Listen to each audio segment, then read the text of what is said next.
I don't play with lions. I don't play with those. I don't even do roller coasters. Wow. Well, hello.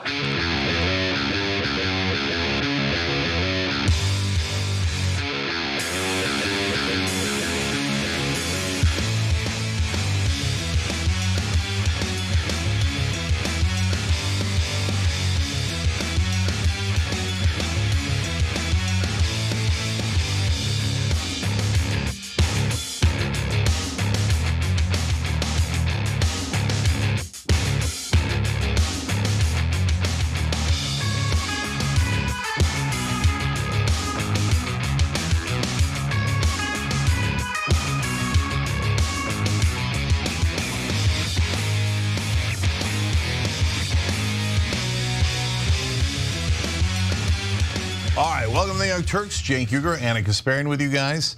Look, towards the end of the show, we are going to get to lighter stuff, including whether you'd pay $130 for a back scratch. Literally a back scratch. Yeah, my resounding answer is yes. You can get these dudes to pay for anything. Yeah, well, that's also a resounding yes. But anyways, we actually literally have that poll on TYT.com. But before that, of course, we're going to have super serious stories. Unfortunately, every day Israel finds a new way to go over the top and rub it in everybody's face that they're the new evil on the planet, and there's nothing that anybody can do about it.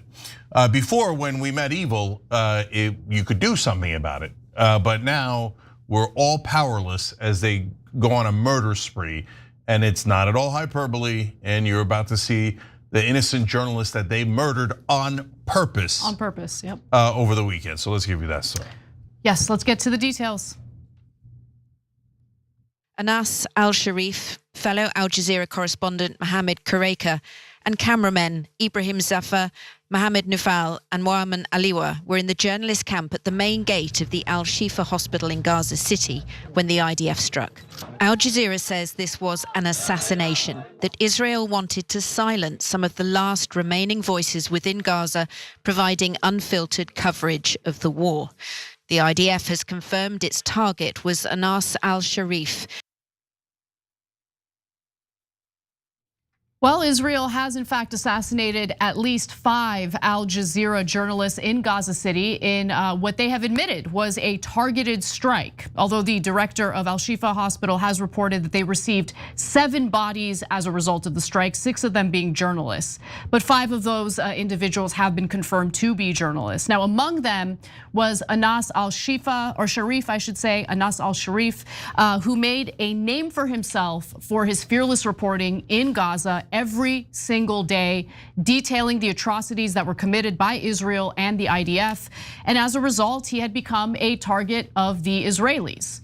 And so to justify the assassination of al-Sharif, the Israelis put out a complete BS defamatory campaign against him, accused him of being a member of Hamas without providing a shred of evidence. Although I will say there are quite a few fabricated documents floating around the internet that are easily debunkable. Now, Israel doesn't deny that they targeted him. In fact, they launched this propaganda campaign. According to the Washington Post, the Israeli Defense Forces confirmed the strike shortly after it took place and accused Sharif of serving as the head of a Hamas terrorist cell. He was a journalist in his 20s and a father of 2 children. But critically, the IDF has not shared or released any documentation indicating Sharif was involved in military activities during the current conflict. It has not accused any of the other slain journalists of ties to militants. When asked about the others killed in the strike, the IDF said that it had no further comment because they're above the law, international law. They don't need to have any further comment. This genocide has slaughtered literally hundreds of journalists on the ground in Gaza at a time when, of course, international journalists are not allowed access to the enclave, to the territory, in order to report on the ground. And so what do you think Israel wants, Cenk? I mean, obviously, what they like to do is argue that all the Al Jazeera journalists, they can't be trusted, they're not credible. Okay, well, why don't you let international journalists in? Oh, we're worried about their safety. We're worried about their safety. No, you're worried about international condemnation for the war crimes and genocide that's currently being carried out in Gaza. Okay, so look, these are murderers. The IDF, the Israeli government, they're serial killers. So for the other 5 journalists that were killed and the other civilian that was killed, they have no excuse at all. They're just like, we're Israel, we get to murder civilians. And remember, you have to call our enemies terrorists, but we're wonderful, we're the moral army. Okay, it's a sick joke at this point. It's like the Third Reich calling themselves the moral army. And if you're offended by that, you're an idiot, and I don't care about you being offended as they murder one person after another, and they starve people to death. Okay, so at least 184 journalists murdered by Israel inside Gaza, according to Committee to Protect Journalists. Some have that counted above 200. More than any other conflict, and in fact, all other conflicts combined. And as Anna pointed out, and Piers Morgan points out, bless his heart, very regularly, they don't allow any outside journalists. They say, well, it's a safety risk. It's true, it is a safety risk because if you're a journalist in Gaza, Israel will murder you. And now they're bragging about it. They're saying there's nothing you could do about it.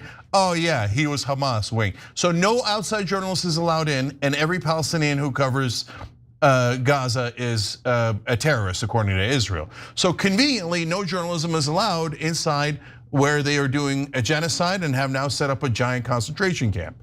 Okay, so the murderous terrorist government of Israel continues to collect checks from American taxpayers who are barely getting by as they are slaughter one journalist after another and more children every single day. If you are not fighting with all of your energy against Israel in this case to stop the genocide, you have to check your moral bearings because you're probably a bad person. So let's get to some more details here. As I mentioned, there are some fabricated, documents floating around online. For instance, there was a fake and fabricated document, including this, fake Hamas military ID that was totally photoshopped. It's made up. He was not a member of Hamas. Besides which, really, Hamas is running around with ID, like identifying themselves as Hamas militants. The Committee to Protect Journalists, as Cenk mentioned, warned less than 3 weeks ago that it was gravely worried about Sharif's safety and called for the international community to protect him, saying that he was being targeted by an Israeli military smear campaign that he believed would be a precursor to his assassination, and it turns out he was right about that. The Committee to Protect Journalists Regional Director Sarah Kuda says that it's no coincidence that the smears against al-Sharif, who has reported night and day for Al Jazeera since the start of the war, surfaced every time he reported on a major development in the war. Israel is murdering the messengers. Israel wiped out an entire news crew. It has made no claims that any of the other journalists were terrorists. That's murder, plain and simple. And I should note that now there are absolutely no journalists remaining in Gaza City, which is the last part of Gaza that has not been occupied by the Israelis yet. As we all know, Netanyahu announced that they will be doing a ground invasion in Gaza City. I'm sure they'll be slaughtering a lot of additional innocent people in order to occupy the whole of the Gaza Strip. Now, in addition to that, Al Jazeera, the Committee to Protect Journalists, and the United Nations expert have said that the documents previously released by the IDF, which accused 6 other Al Jazeera journalists of being Hamas militants, are not credible. Pretty much anything coming out of the Israeli government or the IDF at this point should not be considered credible. If their mouths are moving, you should assume that they're lying. In the hour after the strike, a post appeared on Sharif's social media. He had actually pre-written a final message in the event that he would get assassinated, and here's what it said. Should these words find their way to you, know that Israel has succeeded in ending my life and silencing my voice. From the depths of my heart, I have dedicated every effort, every ounce of strength to be a steadfast support and a vocal advocate for my people. I have stood firm in my commitment to convey the truth as it is. I call upon God to bear witness against those who choose silence, those who accepted the violence against us, and those who turned a blind eye to the anguish of our children and women. And with that in mind, I want to talk a little bit about one of the reports that he put out recently in regard to the starvation of the Palestinian people. He became very emotional and had a difficult time, keeping things together as he was reporting. That got a lot of attention. He's been a target of the Israelis. Take a look.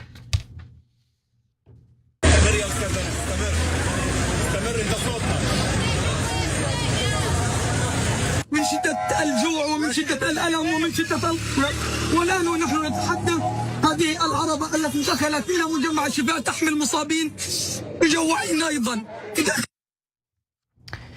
I can imagine how hard it is to keep it together as you're reporting on the slaughter, persecution, starvation of your own people. And there's a video of his little girl where she talks about how much she fears that she'll lose her father every time he goes out to do his job. And unfortunately for that little girl, that day came. He's been assassinated. There's another video that I want to show you featuring his daughter. Anyway, take a look. بابا نعم ترامب بقول بده يطلعنا من غزة، أنت بدك تطلع من غزة؟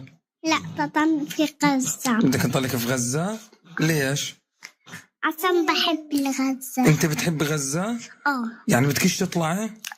طيب بدي أسافرك على قطر. ولا تطل. على الأردن. لا. على مصر. لا. على تركيا. لا. على أي دولة؟ أنا تضل في الطل هذه. بدك تضلك هنا في غزة؟ يعني مش طالعة؟ بس طالعة من المرة. مش طالعة نهائيا؟ بالمرة؟ طيب قولي لهم احنا مش طالعين. احنا بس طالعين. صامدين هان. صامدين هان. يا روحي.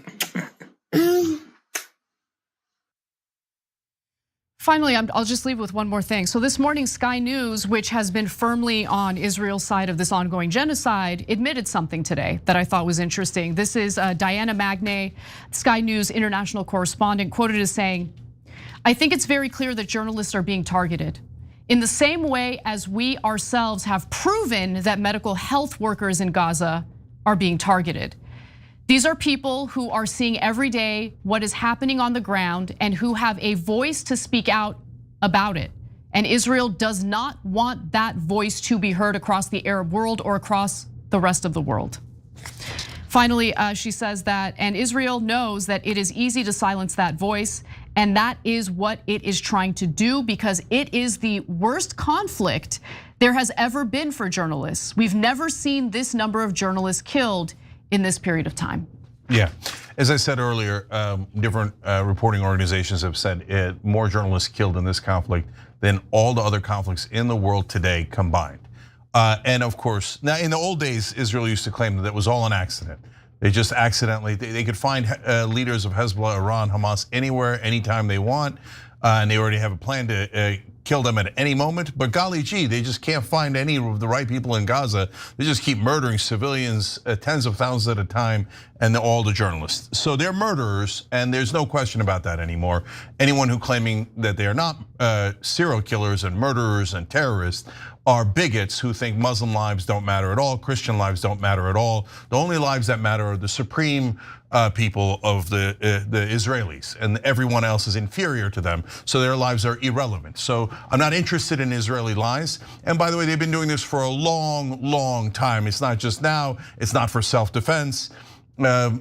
Before any of this conflict started, there was a program to just walk up to the fence to show how despotic the government of Israel is. It was a peaceful protest, and everyone who walked up to the fence was murdered by Israel, by snipers. Then reporters covering the event were killed by sniper shots from hundreds of yards away, including Palestinian American Shireen Abu Akleh.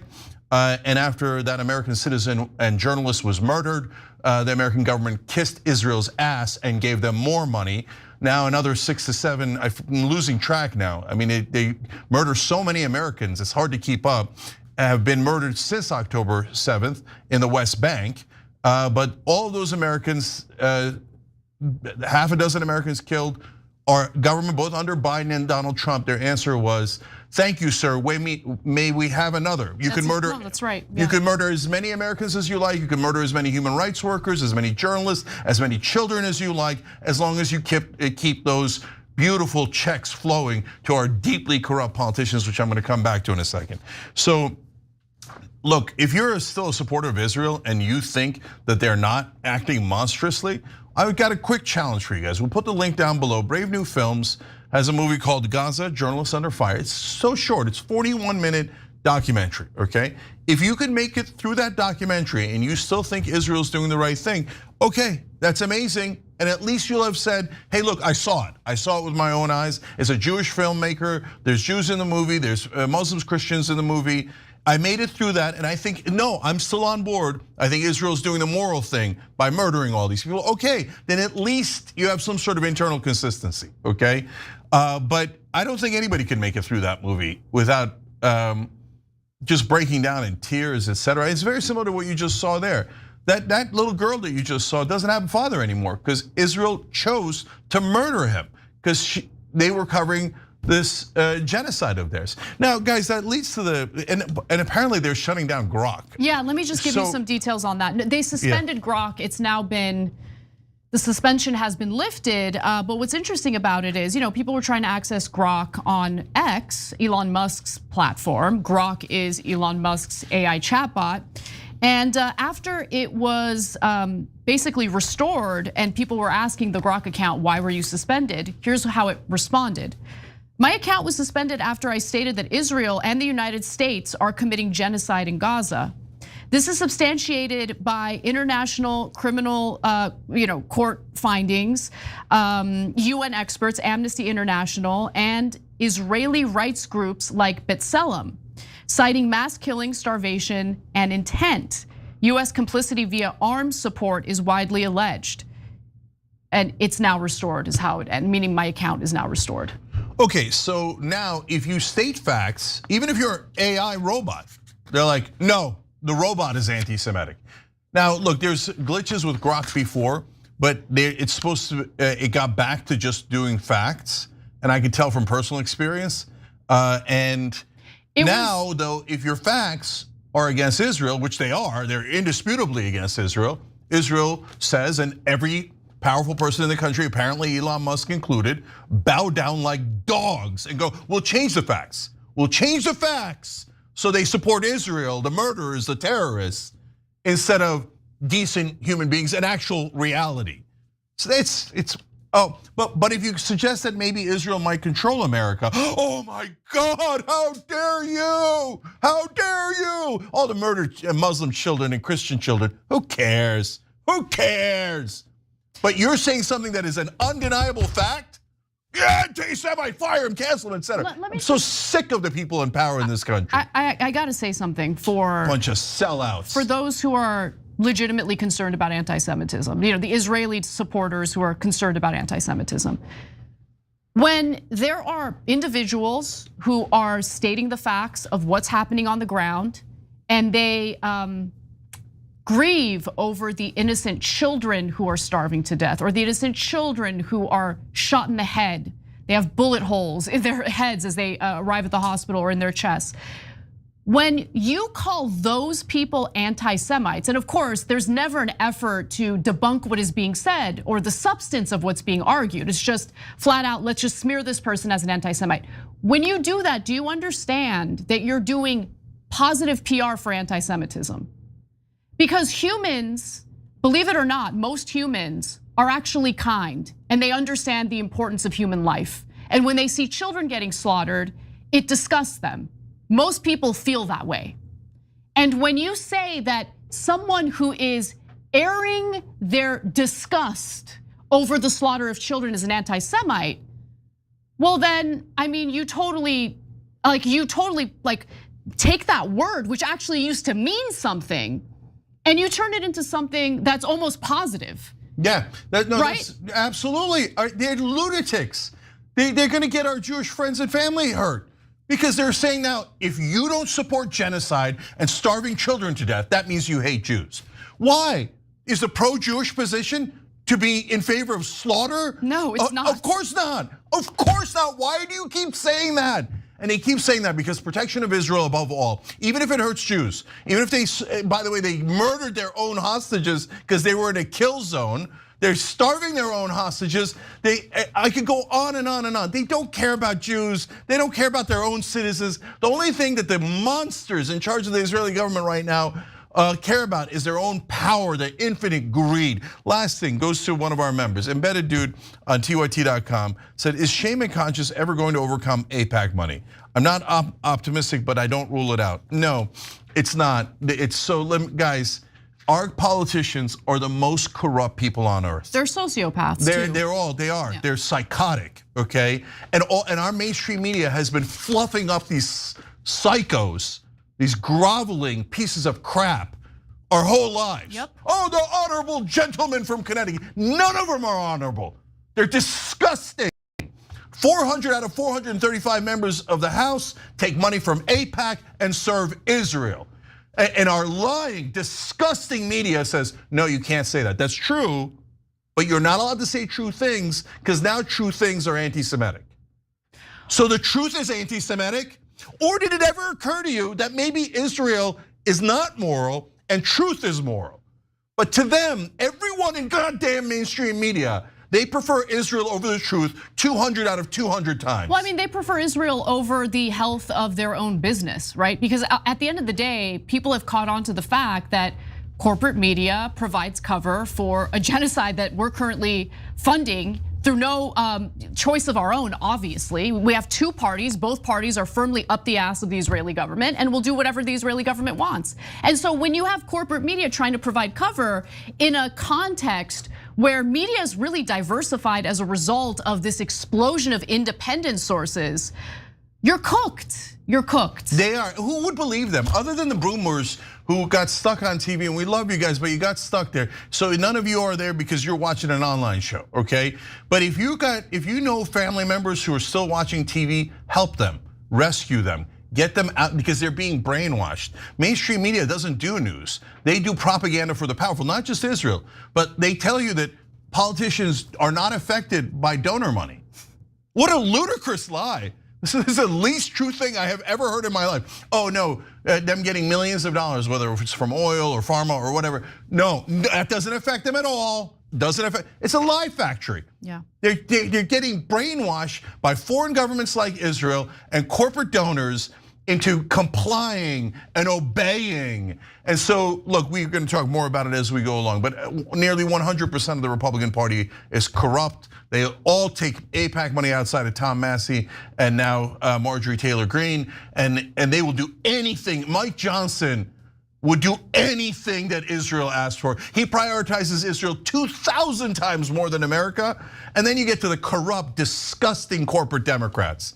And we have more on that later in the show as they grovel to Israel in the middle of a genocide. Please send me money, AIPAC. Yeah. They're disgusting human beings. All of them, these establishment, the powerful, they're not your friends. They're people trying to hurt you on behalf of a disgusting corporate and foreign government rule. We are occupied in America. We are occupied. We're definitely occupied, and our occupiers are our politicians and our media. Well, good news, they're all gonna be bankrupt soon because only a moron would believe mainstream media. All right, when we come back, we'll talk a little bit about what former Republican Congressman Matt Gaetz has to say about his experiences on an AIPAC-funded trip to Israel when he was a Congress member. Some really interesting insight there. Don't miss it. We'll be right back.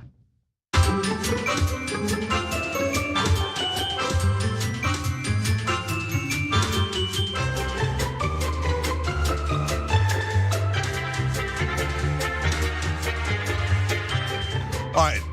Let's go to our members first at TYT.com. Art Guy says, I wonder how bold Israel would be on committing crimes against humanity if the US cut all support to their country.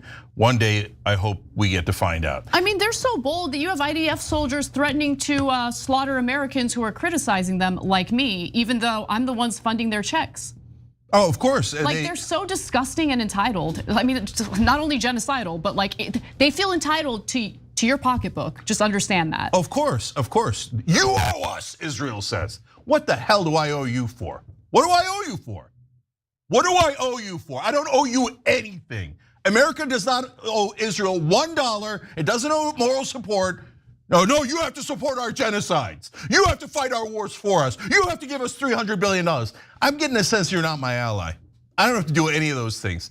But our disgusting pig politicians work for them and not for us. So And will you ever find out if what they're going to do without our money? I mean, as long as these pigs are in power, mainstream media and establishment politicians, no, they are impervious. 98% of American people could be against what Israel's doing right now, and they're like, no, we owe Israel, we owe them. You guys are all anti-Semites. All of America is anti-Semites. Bow down to Israel. That's what they're saying today. They're still funding these maniacs. Okay, Buttix Locondo says. The handle, sorry. Okay, I know we should be grateful we don't have this much horror in America, but Trump's press conference about the military in DC today, combined with him attacking all of the media, it sure feels like the American government would love to be able to treat their citizens like the Israeli government treats Palestinians. 100%. We're gonna that's get to that coming, story brothers later. and sisters. Yes, because they're learning from Israel. And by the way, Palantir connects Israel and America.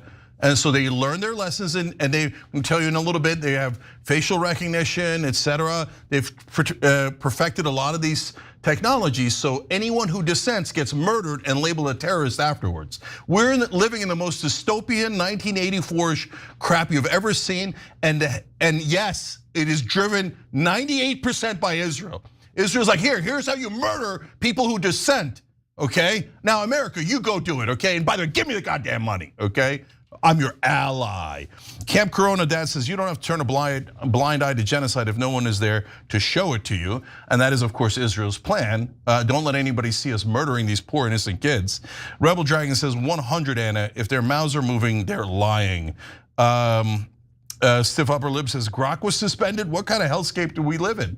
Because if anything says the truth, whether it's an AI machine or a human being, they're gonna get eliminated. They're either gonna get taken back to the shop. Now, remember, you're not part of mainstream media. You have to lie on behalf of Israel, okay? Otherwise, Grok, computer, you are anti-Semitic, okay? Bunch of lunatics. And idiots on cable news will defend that. Embedded Dude says Trump's too busy declaring martial law in American cities. He doesn't want to be bothered by stuff that doesn't involve him. It's worse than that, of course. And we're worried that they're learning from all of this. Broken Wing Dragon on Twitch says, I want to get paid. I'll scratch a back for a hundo. We'll save that fun topic for later. Canadian Skull Dragon says, imagine that blood money on your hands without your permission. Well, all of us have it without our permission. The blood money is all over us, but the politicians love it. They feast on that. Box on YouTube member section says, you couldn't pay me to wear a press vest in Gaza. The press vest was supposed to protect you. Now it's a target for Israel. 100%. You're a journalist? Oh, murder that one.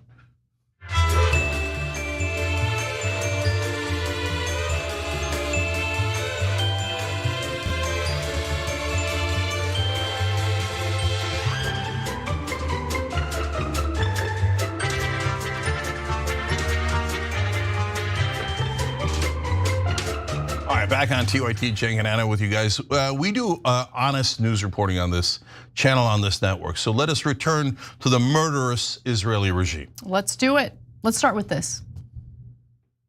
I went on that AIPAC trip. I went on subsequent trips, and there is an actual downward pressure from the leadership and even the committee chairs. Like if you're on the Foreign Affairs Committee, if you're on the Armed Services Committee, if you're on the Intelligence Committee, there's like an expectation that you go there in some sort of like, I don't know, congressional Hajj.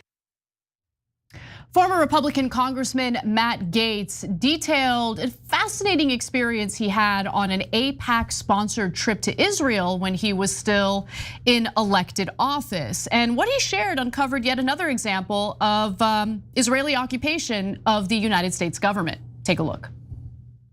I was at the King David Hotel and I rolled back to my room unexpectedly when the rest of the group was still on some planned activity. And there was some dude in my room. I'm like, hey man, what are you doing here? And he acted like he was associated with the hotel and taking an inventory, but had no clipboard. And so, yeah, there's a lot of reasons why they want members of Congress over there. And it is ideologically to steep them in this notion that the protection of Israel is of great import to people in America, but it's really not that important to voters, and that is becoming more clear on the right and left. In fact, there are photos right now floating around the internet featuring dozens of Republican members of Congress.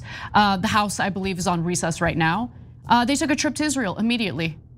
Immediately. I mean, it's so embarrassing. But real quick, Cenk, He also posted this on X in regard to the comments he made in the video you just watched. He says, this absolutely happened. I explained these events to my family in case something went awry with me. I reported this to my committee leadership at the time and was told it was regular and I should never leave anything meaningful in my hotel room abroad as a member of Congress. Yeah. Because it's just accepted that like the Israelis spy on Americans, members of the American government. I mean, Ted Cruz in that wonderful smackdown interview with Tucker Carlson even admitted, yeah, the Israelis spy on us, not a big deal. I like it, keep doing it, keep abusing us. Yeah, so I don't think they're our ally. Come on. So, okay, let's break this down a little bit. So, do I believe that they would be bugging the hotel rooms and maybe the material that the Congress people brought with them so that they could have the bugs when they go back home, so that they could spy in on them, maybe catch them doing some sort of affair, etc., or any kind of damaging thing like that? Obviously, if you think that Israel is so pure and moral that their Mossad would never do that. They'd never even contemplated it because they care so much about the well-being of America and other human beings that they're the one spy agency that definitely wouldn't do it. You're ludicrous. I mean, probably you're biased and you can't see straight. Or naive. Or you're like the most ignorant person in America and you've been watching CNN your whole life. And you're like, oh my God, aren't they more moral than everyone else? No, obviously, as this genocide has proven, they are way less moral than other governments. In fact, they're one of the most immoral governments of my lifetime. So would they spy in on American congressmen that go there and say, of course they would. Of course, look, Tom Massey said we all have Israeli handlers or what he called babysitters. Well, we have that video. Yeah, let's show you that video and then I'll come back and tell you how I don't think Israel is our ally. I think there's some chance they're our enemy. Everybody but me has an AIPAC person. What's that mean, an AIPAC person? It's like your babysitter, your AIPAC babysitter, who is always talking to you for AIPAC. They're probably a constituent in your district, but they are, firmly embedded in AIPAC. And every member has something like this? I don't know how it works on the Democrat side, but that's how it works on the Republican side. And when they come to DC, you go have lunch with them, and they've got your cell number, and you have conversations with them. So I've had that's absolutely crazy. I've had 4 members of Congress say, "I'll talk to my AIPAC person," and it's literally what we call them, my AIPAC guy. I'll talk to my AIPAC guy and see if I can get him to, dial those ads back. And I mean, you're telling me that our government isn't occupied right now? You're telling me it's not occupied, come on. So Marie Newman on the Democratic side, she said it on the show here, you can check it out on YouTube, was a Democratic congresswoman from Illinois. She votes against Israel once, okay? Members of her own party pull her aside and say, that's it, we're pulling all your money. How dare you vote against Israel, they said. Sitting US congressmen. They're not congressmen from Tel Aviv and Haifa, okay? And they said, we're gonna pull all your money, and then on top of that, we're gonna spend millions against you. And because you voted against Israel this one time, we're gonna eliminate you. And by the way, they did. They pulled all of her money, they spent about $4 million against her, and she lost. Okay, now when they spend that money, they don't go into her district in Chicago, near Chicago, and go, oh, you know what, Marie Newman has been disobedient to Israel. No, they make up stuff about you, right? And so all the people that have dissented against Israel have had their character assassinated in different ways. They're going after Marjorie Taylor Greene right now, making up lies about her funding. And by the way, she remains undeterred, doesn't care about their attacks. She, in fact, posted over the weekend, good morning to all Americans who agree that our country should not be controlled by foreign lobbyists. I hope you have a wonderful day. Obviously, she's talking about AIPAC there. And I commend her for holding strong on this issue because it is important for her to prove that she's not lying when she says she's America first. Yeah, so now back to going to Israel like Matt Gaetz was discussing. If you're a US congressman, you go to Israel, you ought to have your head examined. Why? Why do you have to go to, what a weird thing. Like you come into office, oh, you have to go to the Czech Republic. You have to go to Malaysia and you have to kiss their wall and put on their garb. Why? Like I got nothing against Czech Republic or Malaysia, but why do I have to do that? And I'm forced to bow down to this government. I'm forced to listen to their BS propaganda and then maybe have my room bugged. Why am I forced to do all of these things? And by the way, here's a whole boatload of money. If you support us, you get millions of dollars in campaign contributions. If you don't, we'll spend $4 to $6 million against you. By the way, not just Marie Newman, Nina Turner, Andy Levin, Jamal Bowman, Cori Bush. A half a dozen congresspeople have been eliminated for daring to criticize Israel. Andy Levin is from a Jewish family. Marie Newman's husband is Jewish, so this doesn't have anything to do with anti-Semitism, Jewish or not Jewish. It's just about Israel and Zionism. Andy Levin, all Andy Levin said was two-state solution. That's the official American policy. And they're like, how dare you? Don't you know that that Israel is superior to the Palestinians? The Palestinians will never govern themselves. Andy Levin's a good person. He's like, I don't think so. I think they should have 2 independent states, and I love Israel, and I want to protect Israel. They're like, not good enough, and they eliminated him. So if you're saying that Israel is our ally, but they legally bribe almost all of our politicians, they use blackmail against them, and if anyone disagrees with that foreign government, whichever government it might happen to be, that they should be eliminated from American politics, that is not how an ally acts. That's how an enemy acts. And then the enemy, and this is an amazing trick, gets you to believe that they are your ally. Oh, we are your special ally. That is why you owe us $300 billion. I owe you? Why do we owe them? We owe them because they're our special ally, or that's how someone who has great disdain for you takes $300 billion out of your pocket and then tells you, I'm entitled to it, and I'm entitled to another $300 billion. And there's nothing you could do about it. I control all your politicians, but you're not allowed to say that. You're not allowed to say things that are true. Wait, if I'm not allowed to say things, even though there's a First Amendment in America, doesn't that prove you're controlling us? Yeah, that our government, our country is occupied by the Israelis. And look, I get that some people like Ethan Klein get very chapped about that, but address the substance of what we're saying. Address the substance. And I don't know when Ethan lost his mind. I mean, he totally did. And go ahead and attack if you want, but how about you just try to attack the substance of the argument? Because he's, by the way, under the assumption that no, the top foreign lobbyist in the country, the lobbyist that has spent the most, is associated with Qatar. Okay, nonsense. I'll just address this real quick. I don't know anything about Ethan. All I know is he was for the 2-state solution. That was a perfectly reasonable thing to be in favor of. And now apparently he's become a zealot who's founding anti-Semitism everywhere. Is anti-Semitism in the room with us, Ethan? Okay, yeah, I know. Everybody's against you, everybody. No, the fact that Israel is now murdering tens of thousands of children is not the problem. No. It's that people are irrationally hating Jewish people. Nobody said Jewish people. We said Israel. You guys are the idiots saying, no, this genocidal maniacs in Israel represent all Jews. No, they don't. Stop saying that, you're doing great damage, okay? So anyways, Israel, you are not the boss of us. I know you are currently, and I know we are occupied, and now we all know how it feels to be a Palestinian. But you're not supposed to be the boss of us. And if you're trying to be the boss of us, by definition, you are not our ally. You are our enemy who is occupying us. And if you catch feelings over that, and you don't catch feelings about 61,000 dead people at a minimum, 25,000 dead children, the starvation of children, the murder of journalists, you don't care about that. And you care about theoretical anti-Israel bias, you're a terrible person. And you are our enemy. Okay, but I'm always honest with the audience.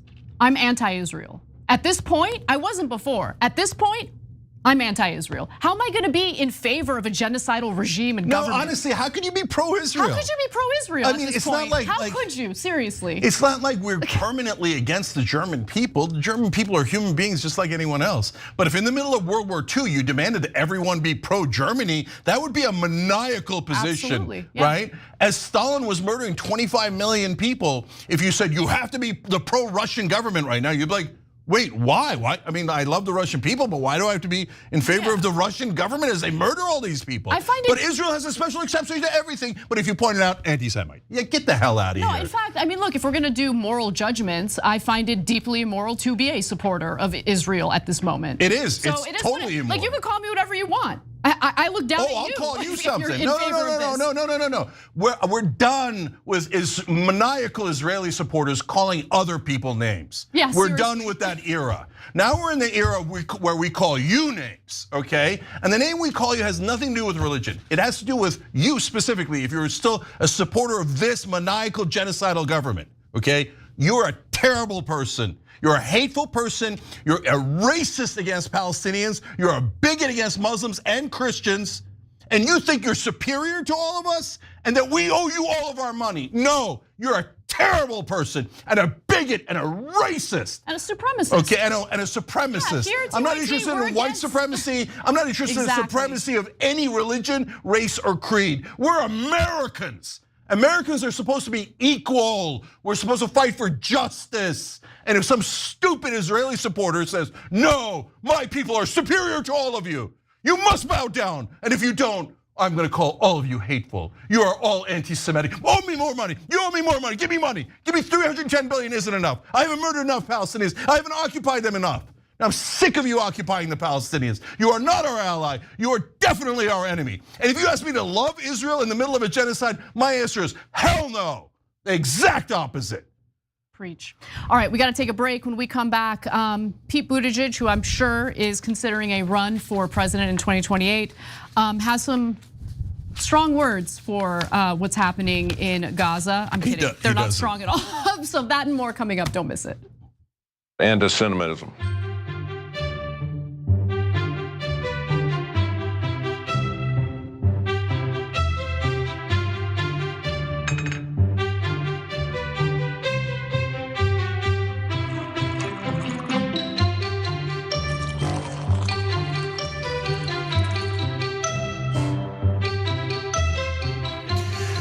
All right, guys, I can't keep up with all your comments. I'm gonna read them blind, so it's a little dangerous, but let's see what happens. Here we go.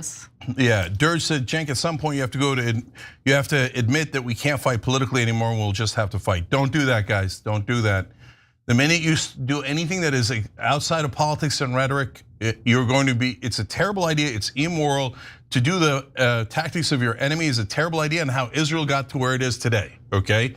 But on top of that, you're just gonna target yourself for destruction. So it's a terrible idea in every way. Only politics and rhetoric, we can win that way. You've gotta trust me that we can win that way.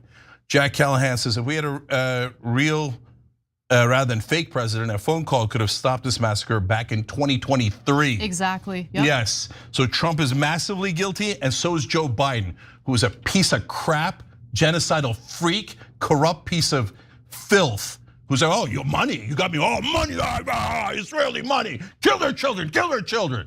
That's what Joe Biden, that menace, that maniac, he's so corrupt, he's so immoral. And mainstream media and all of Democratic leadership, oh, you have to kiss Joe Biden's ass. This is his legacy. Joe Biden, he's so important and wonderful and magical. Everybody kiss his ass. No, these Democratic leaders are terrible human beings. We got more on that later in the show.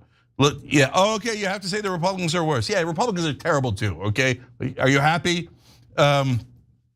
So Old Dirty Pastor says, the sad reality is even if we pulled funding for Israel, they still have the world by the balls. They'd be the kind of country to hold the world hostage to get their way by threatening the use of their nuclear weapons. There is no way out of this without Bibi paying the piper. So look, I don't know what paying the piper means, but yeah, Israel is a menace to the entire world. And yes, if they thought, oh my God, people are gonna stop us from murdering Palestinians, they're gonna stop us from setting up greater Israel and taking Judea and Samaria from the river to the sea, well then we're gonna nuke you guys. Why? Self-defense, self-defense. I mean, I thought we were all under the impression that the big nuclear threat was Iran. No, yeah, come on, man. Who's more likely to nuke, if anyone, Iran or Israel? Iran doesn't have a nuke. Yeah. Israel has nukes and is the most trigger-happy country in the world. They're a danger to the entire planet. They are. Bloated Ego says, when are we going to replace the stars for the Star of David on our flag? Let's make it official. I mean, they're rubbing things in our face so badly these days. They think they have whatever blackmail they have on Trump, they think is golden. The money that they've given to politicians, they're right, is golden. Buttigieg and the others are dogs to them. Can I just say, there was an op-ed written in, I think it was the Times of Israel, if I'm not mistaken. I shared it with you, Cenk, but the writer, who's like psychopath, like psychopathic in his pro-Zionism and belief in like the Greater Israel Project, basically tied the Epstein files, or at least referenced the Epstein files in a piece where he's like, "That's right, now Trump understands. You know, he better play along." Yeah, they're saying it was so open. It was so open. There's literally an op-ed saying Trump better not do anything, otherwise we'll release the Epstein files. But if you say it, anti-Semitic, wait, he's saying it. All right, I got to do this one. Shelby says, as someone who was brought up Jewish, I'm 100% against the state of Israel. It has been a real eye-opener to unravel all the propaganda I was taught at a young age that luckily never sunk in. I couldn't agree with you more because I grew up with Turkish propaganda that was also false. So I know exactly how you feel.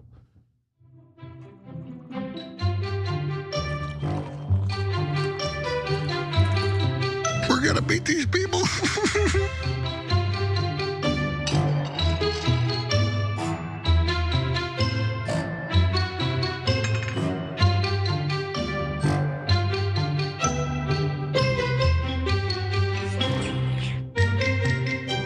All right, back on TYT, Jake and Anna with you guys. More news. Time to talk about the loser Dems. Do you think it's time to recognize a Palestinian state? I think that's a profound question that arouses a lot of the biggest problems that have happened with Israel's survival, Israel's right to survival in the diplomatic scene. Oh, what a jerk. What an unbearable piece of crap. Wow. That is a profound question that arouses sentiments about the destruction of Israel? No, it doesn't. No, it doesn't. It asks you whether the Palestinians can exist. He's just so pathetic. When you pretend that Israel might not exist, when they're a nuclear power, when they have Iron Dome, when they're the most protected nation on earth, and you're pretending the Palestinians are the villains, the aggressors, and that Israel might not exist, when they ask you a goddamn question about whether the Palestinians can exist. And your answer, let me translate it for you, is I get a lot of money from AIPAC and the Israeli lobby, so I will never allow the Palestinians to exist if you elect me, because I serve like a AIPAC like a dog. That was the answer that Pete Buttigieg just gave. No, I mean, that's exactly right. And what's actually pretty incredible about the reaction to his appearance on Pod Save America is that the same kind of talking points and BS, like focus group tested statements, don't fly anymore. Like you can see through it right away.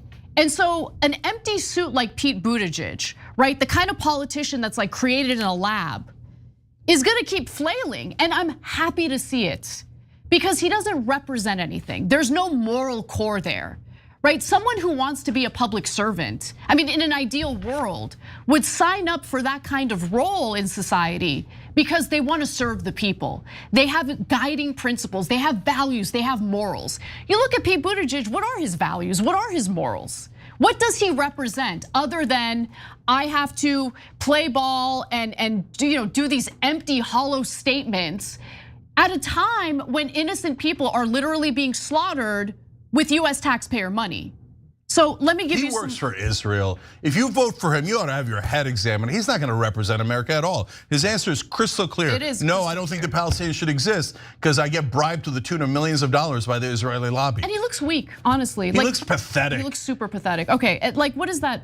Like, do you think the facial hair makes you seem like tougher, manlier, yeah, I told stronger? you they were gonna faux populist. He's like, oh yeah, I'm wearing the flannel shirt. I'm not wearing the suit anymore. I'm wearing the flannel shirt and I got a beard. Israel's awesome. Send me more money. Israel's great. You're the same guy, dude. Okay, so here are some more clips because over the weekend, Pod Save America did interview Pete Buttigieg on a variety of topics, one of which, of course, was Israel and Gaza.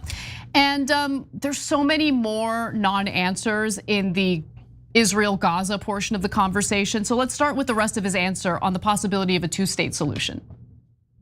Many of the people who have taken that step historically have done so for different reasons than what we see happening with European countries. I think we need to step back and we need to do whatever it takes to ensure that there is a real two-state solution and that no one, not even the likes of Netanyahu, can veto the international community's commitment to a two-state solution where you have Palestinians and Israelis living with safety, with security, with rights. I believe that can happen, but we have to actually show some commitment to it. What are you talking about? Anytime the Security Council votes on anything that leans in the pro-Palestinian direction, the United States vetoes it. Every single time, literally every single time. Any ownership of that? Any statement on that? Of course not. And over the weekend, Australia became the latest country to state that they would recognize a Palestinian state if certain conditions were met, joining Britain, Canada, and France, which of course have made similar commitments. In the United States, Representative Ro Khanna is attempting to make that happen. I hope he has a significant security detail considering the fact that Israel loves to assassinate people, including American citizens. Go ahead, Jane. Yeah, so they asked him a clear question, an easy question, very straightforward. Should Palestine exist? Blah, blah, blah, Harvard word salad, as Anna put it this morning, okay? Oh, it's a profound question that arouses a lot of blah, blah, blah, blah, blah, blah, blah. And then later he goes to a two-state solution. Wait, if you're for a two-state solution, why didn't you just say, of course Palestine should exist? Yeah. Because you're not for a two-state solution. That's just empty talk that they do, the politicians do. Oh, I checked it off. The consultants said to say that I'm in favor of a two-state solution, check. Okay, they also said treat Palestinians like dirt and don't recognize their right to exist, check. Okay, oh, speaking of checks, AIPAC, send me money, okay? So guys, there's a silver lining here, but I don't know if it's real, right? I think it's real, but I'm not sure yet, which is what Anna said earlier. Now everybody's getting caught. Right? So before Buttigieg would give that answer and everybody on cable news and New York Times and Washington Post would declare him genius of all geniuses. What a brilliant, beautiful, moving answer by the greatly educated Pete Buttigieg, all bowed down to Buttigieg, right? And cable news in their maniacal out of touchness is still doing that crap. Okay, mainstream media is still doing it. But for the rest of us out here in the woods, now the woods are much, much larger. We used to be smaller, they used to be bigger, right? Now they're getting lost in the woods. And the woods are going, nah, we see you all, man. We see you. That was him saying, I'll serve Israel. And the Palestinians will never get a state if Buttigieg is elected. If you still fall for their crap, okay, anyway. So I wanna ask this question because it's an important question. It's in our live chat. We do the show live at 6 o'clock Eastern every day. Would you support a Dem in 2028 who would send weapons to Israel? So that, look, I don't like litmus tests, but I have one that's you can't take corporate PAC money, otherwise we can't trust you. And now I'm going to add another. I agree with you guys, 83% saying, no, I wouldn't. I wouldn't trust anyone who's sending weapons to any genocidal government, right? I actually think it's really important to also make taking any money from the Israel lobby. Notice I'm not just saying AIPAC, any money from the Israel lobby at all, toxic. Yes. Any candidate, any politician, anyone running for re-election who has taken $1 from the Israel lobby, they should be made pariahs and no one will vote for them. Yeah, so that's the second litmus test I'm gonna add in for a logical reason. It's not to single them out. It's corporate PACs run our government, but now you see so do foreign government PACs. So all the Israeli lobby is for Israel. Even if they collect it from American citizens, they are proudly declaring this is to help another government. Yep. This is so the American taxpayers could have their money taken, their troops taken, their morals taken, all of that stripped away from you and given to a foreign government. So yes, if you take Israeli lobby money, obviously no one should vote for you. And you should vote them out in your own primaries, whether you're Republican or Democrat, because anyone who takes AIPAC type of money is saying, I serve Israel. You can't say, oh, I took $1 million from AIPAC, but trust me, I prioritize America over Israel. I don't trust you. And I say the same thing if you take money from oil companies or defense contractors. I don't trust you at all. And honestly, you'd have to be a moron or a mainstream media reporter to trust a politician telling me, oh, I'm taking $1 million from a PAC, but trust me, I don't work for them. No, you work for them. And if you work for a foreign government, you should not be an American representative. 100%, and the occupation. All right, so Buttigieg was also asked about the fact that a majority of Senate Democrats voted to block a weapons sale to Israel and how he would vote on that type of measure. Let's take a look. I think we need to insist that if American taxpayer funding is going to weaponry that is going to Israel, that is not going to things that shock the conscience. And look, we see images every day that shock the conscience. So much of this is complicated, but what's not complicated is that if a child is starving because of a choice made by a government, that is unconscionable. And I think especially including voices who care about Israel, who believe in Israel's right to exist, who have stood with Israel in response to the unbelievable cruelty and terrorism of October 7th. I think there's a reason why so many of those voices are speaking up now too, because this is not just something that is on its face and in itself a moral catastrophe. It is also a catastrophe for Israel for the long run. The measure that Senate Democrats voted in favor of obviously didn't pass because they don't have the supermajority necessary to pass legislation in the Senate, but nonetheless, only had to do with offensive weaponry. And the answer, I don't think, needed to be as complicated as Buttigieg made it, because it's not that complicated. The answer was no. I mean, yes, I would vote in favor of that measure. I would not send offensive weaponry to Israel. But the word salad tells you everything you need to know. I mean, let me just give you some of the comments in response to this interview. Real quick, because it has to do with what he said right there. Let's go to graphic 2. The response to the Palestinian statehood question was a textbook non-answer. If you are hesitant to give straightforward answers, explain your hesitation. Do not tell us how important the question is. So that was in regard to the statehood. Hearing Pete on Gaza was unsurprising and very disappointing. I really wish John, meaning Jon Favreau, the host of the show, had pushed back. There need to be real consequences for Israel committing genocide on the dime of the US taxpayer. Like another commenter said, he's a great communicator, so great that you might miss him refusing to say that he wouldn't have voted against continuing to send weapons to fund this massive ethnic cleansing campaign. You're here. Yeah. Go ahead, Cenk. So look, I guarantee you that if Pete Buttigieg is president, he will send Israel every single dollar that they ask for. He will never dissent from Israel. He is a creation of the donor class. And the donor class, a huge portion of it, definitely not all of it, guys. He will serve any donor. You're a drug company who's robbing us blind, Pete Buttigieg is your guy. He's the corporate robot whose job is to represent the donor class. So will he do what the donor class wants and send our money to Israel? It's an absolute guarantee. You'd be the biggest sucker in the world if you thought that's not the case. I'm gonna translate one quick thing that he said. He said, we're gonna insist on it not going to things that would shock the conscience, okay? What he means by that is, I'll do something cosmetic like, we won't fund your 2,000-pound bombs anymore, because those are, they just wipe out a whole neighborhood. Right? I mean, they don't even need those anymore. They've already wiped out. Because all of Gaza is already wiped out, right? So he'll do something like that. Oh my God, it shocked my conscience. I didn't send them the 200-pound bomb, but I send them the $4 billion every year, and I sent them the $20 billion they wanted in the middle of a genocide. I sent them this. So his lies are not pretty obvious. Like before, people believed Buttigieg's lies. I learned Norwegian to read this book I really like. And then a Norwegian reporter talks to him in Norwegian. He's like, he's such a liar. I know. The only people who believe him are idiots on cable news, okay? Real quick, I want to put the graphic of how much money he's taken from AIPAC that we know about. So that's graphic number 4, just going to the point that you were making. He has taken in nearly $200,000 from AIPAC. And if he runs for president, that'll be 2 million. If he becomes president, that'll be 20 million. Yeah. So that's how this game is played. I'm gonna read one last quote from Rokana. He said, I respect Pete, but we need more moral clarity, not status quo. Yes, John Favs, Dems should have voted for the Sanders amendment. Yes, Dems should join my letter recognizing a Palestinian state. Yes, Trump and Biden disastrously failed on Gaza, and we need a new human rights centered vision.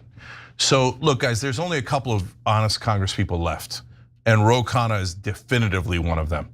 And they're going to, by the way, he's also going to do a press conference on September 3rd with Thomas Massie with the Epstein victims. All mainstream media can't find the victims. So they're like, okay, we found them. Here they are. We're going to do a press conference, etc. He's working, Massie's working, a couple other guys are. The rest of them are all crooks. So I'm so glad that that's an ally of ours. Someone, I can't believe there's an honest person in Congress. Yeah. We found him, but it definitely ain't Pete Buttigieg. And do not get tricked by the establishment, and do not get tricked by hucksters telling you, oh, you know what? The real alliance we need to make is not with independents, not with honest, decent people not taking PAC money. We need to make an alliance with corrupt corporate Democrats. No. That's a disastrous alliance. Well, another Democrat had some difficulty on this very topic during a recent town hall. When we come back, we'll show you how Arizona Senator Ruben Gallego responded to questions about Israel's genocide on the Palestinian people in Gaza. Come right back.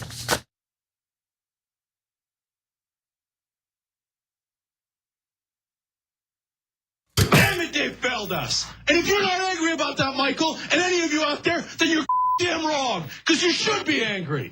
Young Turks. It was genuine. He was mad.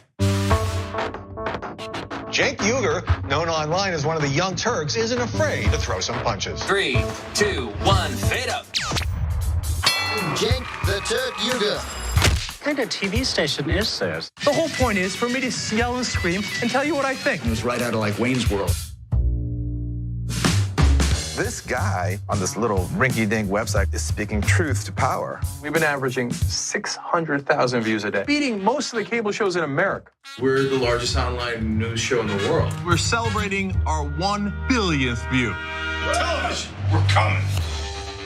More politics ahead with Cenk Uygur. He knew that the MSNBC opportunity was an experiment. And Phil and host beat CNN and headline news combined. At some point, they want to give me a show. Every single year, that comes out of our paycheck. We put it in, and you're saying we were suckers. When you, as a host, tells someone you're interviewing to shut up, that's going to raise a red flag. That guy needed a tall glass of shut up juice.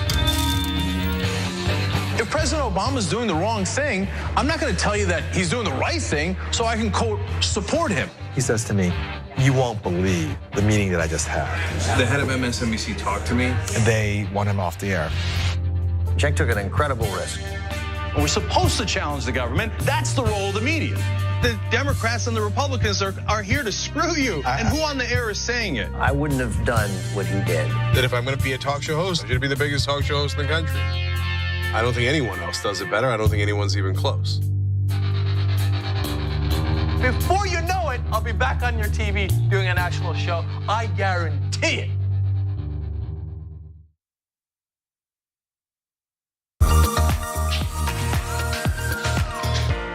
Magic. It's showtime. And say 45 minutes. I'm hosting today. Now I know what you're thinking, Jerry, your face is already perfect, but you know what? I still need to apply some makeup. I went through this process, right? A few years ago. When I realized that I was gonna have to wear makeup on the show, I had to go through like finding out what my undertones were. You guys know what those are? I got my MAC Cosmetics. It says SPF 15 foundation, broad spectrum. But apparently what I have is red undertones, and I think pores are not supposed to be seen. I need all these things to be confirmed for me. These sponge things don't work for me. You gotta use your hands. This idea. That's how the magic really happens. So we're gonna go through a tutorial. How to make the magic happen from beautiful to beautifuler. Let's go. I've already been moisturized, that's the first thing. But moisturization already happened. We go raw, all hands. Pick up a couple streaks. This is the guy way of putting on makeup. Look at that, dots.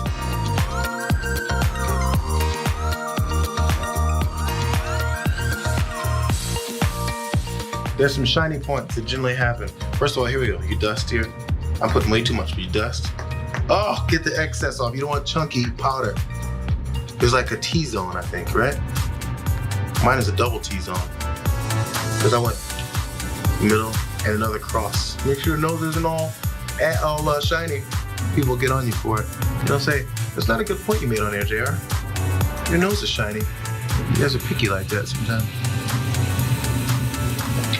I think that's about it, fellas and ladies. See you guys next time. Bitsies.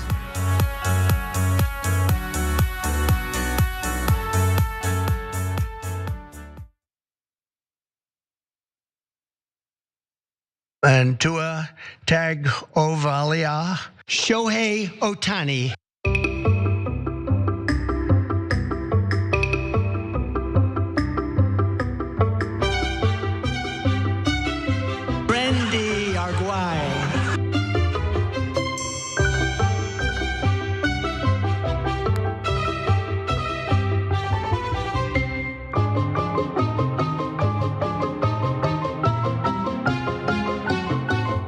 back on TYT, Cenk and Anna with you guys. Also, Average Gaming. Thank you for hitting that big, beautiful join button below. I think you're above average gaming. Change your handle to that. That'd be fun. All right. We appreciate anybody supporting the show. God knows we can't do it without you guys. Yeah. You know. Anyways, that's a long story. All right, Anna. All right, we got to talk about Ruben Gallego. Just having a tough time answering tough questions. But we're in this situation, the people of Gaza are in this situation, because Donald Trump is president. It is a lot to Biden was there too. Biden was there too. Whatever. Hey, this is your opinion, Mayor. Democratic Arizona Senator Ruben Gallego just took a 3-day trip to Iowa. At one point, he spoke to individuals in Iowa during a town hall, and the topic of Israel-Palestine came up. How could it not? And what I thought was really interesting is that he did what the members of the Democratic Party love to do when something is going wrong, when people are upset, when Democratic voters specifically are upset about something happening in the world or in the country. He just blamed Trump and freed the Democratic Party of any responsibility.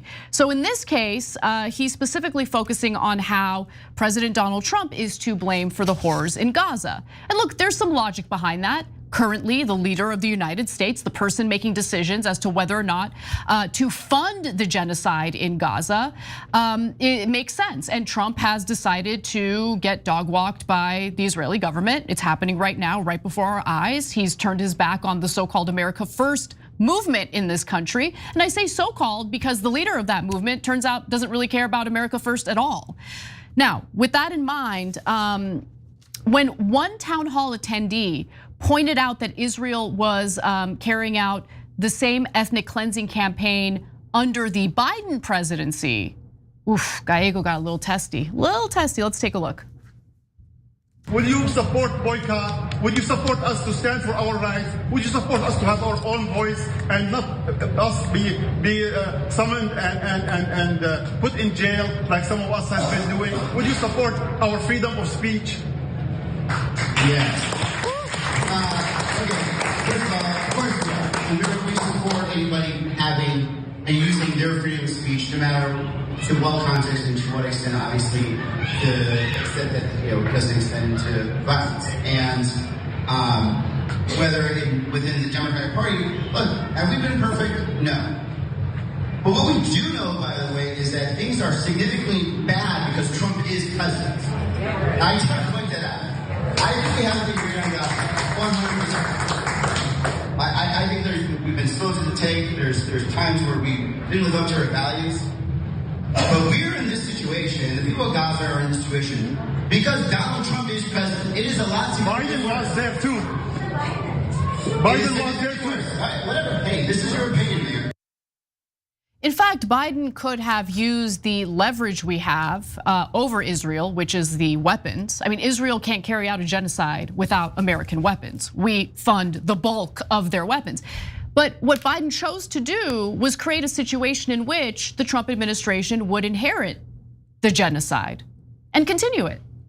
So sure, you can go ahead and talk about how bad Trump is, and I'll agree with that criticism, especially as it pertains to this issue. But Cenk, I'm sorry, this genocide started under the Democrats' watch, under Biden's watch. Yeah, so I'm predisposed to liking Ruben Gallego. He replaced Kyrsten Sinema. He ran as a progressive. He was more progressive than the alternatives in that race. So I get a little excited about Gallego, right? And that's obviously a mistake. Yes, thank you. Okay, so because all they ever do is why did Sinema do the same thing in the same seat? Because they get into office pretending to be progressive, then they stuff their face full of AIPAC money and corporate money, and then they do the same old status quo. And then they tell you what's the main argument Gallego is making there? Trump bad. Trump bad. We're still going to this. This is your talking point now. Trump bad. We all know Trump's bad, brother. That's not the issue. The issue is what are you going to do? Okay, and so when the guy said, but Biden also did the same policies as Trump in regards to Israel. In fact, so some will hang their hat on, well, Biden wouldn't have authorized the Iran war. I don't think that's true at all. Okay. In fact, I don't know that he would have sent the Israeli jets back like Trump did, to be honest. Now, Trump has sold out to Israel since, even worse, right? But Don't tell me Biden wouldn't have helped Israel when Biden wrote them a $20 billion check to finish their genocide. So those are overwhelming facts. And what did Gallego say? He said, yeah, whatever. This is your opinion, man. No, it's not an opinion. It's a stone cold fact. And what do you mean, whatever? What does that mean, whatever? Biden bypassed Congress on several occasions to get even more American taxpayer money in the hands of the Israeli government so they can carry out the slaughter campaign that they're currently carrying out. Does Gallego have anything to say about that? Anything at all? Okay. Yeah, he does. Trump bad. Trump bad. Okay, so look, Gallego also stated that he would have voted against the Senate resolution to block military aid to Israel. I want to be specific. That military aid was only in regard to offensive weapons, not defensive weapons like the Iron Dome. But keep in mind, he was not. So he would have allowed offensive weapons? Yes. Okay. Yes, that's exactly right. He was bad. Trump bad. No, you're bad. You're bad. And by the way, I mean, look, is there anything more embarrassing at this point than labeling yourself a progressive? These people have totally tarnished that label. That's progressive? Really? Even now, even today, you're saying that you would send more offensive weapons to Israel as they're carrying out war crimes and a genocide. The labels are so annoying because they don't mean anything they get anymore, hijacked. at all. They don't mean anything. They get hijacked by every rando clown. Like, you remember when Gillibrand and Cory Booker and all those corporate Democrats were pretending, Kamala Harris were all pretending to be progressives? The guy from freaking Pennsylvania, Fetterman, there we go. Oh yeah, Mr. Progressive 101 turned into the biggest corporate foreign government PAC swallowing prostitute there is. Yeah. Okay, so let's look at how much Gallego has put in his mouth from Israel. Look at that, $379,872 from the Israeli lobby. And he voted to send them offensive weapons, let alone the theoretical defensive weapons. And he votes to give them everything, and he says Biden didn't do anything wrong. I wonder if it's because you stuffed your pocket full of, and your mouth full of Israeli legalized bribes. Yep. So I'm not interested in these corporate Democrats. Okay, Gallego, your career lasted about 6 months before you told us who you were. Nighty night. Totally pathetic. All right, let's move on to the next story. We gotta keep going because I want to talk about what Trump announced today. We're going to take our capital back. We're taking it back. Under the authorities vested in me as the President of the United States, I'm officially invoking Section 740 of the District of Columbia Home Rule Act. You know what that is? And placing the DC Metropolitan Police Department under direct federal control. In addition, I'm deploying the National Guard to help reestablish law, order, and public safety in Washington, D.C., and they're going to be allowed to do their job properly. If there's one thing that President Donald Trump is consistent on, he loves to sick the military against the American people, and that's exactly what he announced today, saying that he would place the District of Columbia Police under federal control and deploy the National Guard to fight crime and rid the city of its homeless population. So the guy who's up the ass of private equity, the same private equity that's snatching up residential real estate across the country, in some parts of California, 20% of residential real estate. At a time when we have a housing crisis, you're gonna go ahead and just wipe out the homeless population in DC and do what? Where are they gonna go? You're the President of the United States. You could actually handle this situation through policy, through leadership, but instead, no, I'm gonna get the National Guard to do sweeps of homeless people in DC and do what with them exactly? No, this is insanity. So Trump on Sunday compared his plans for Washington to his administration's aggressive enforcement of immigration at the US-Mexico border. But in this case, the bad treatment is gonna be directed toward Americans, of course, which I've been warning about, but everyone thinks, no, it's okay, it's just those dirty immigrants who are here illegally. There's no way that Trump would direct the military against the American people. There's more. So US-Mexico border where the National Guard and other branches of the military have been deployed since early in his term to crack down on border crossings. He said he would immediately clear out the city's homeless population and take swift action against crime. Cenk.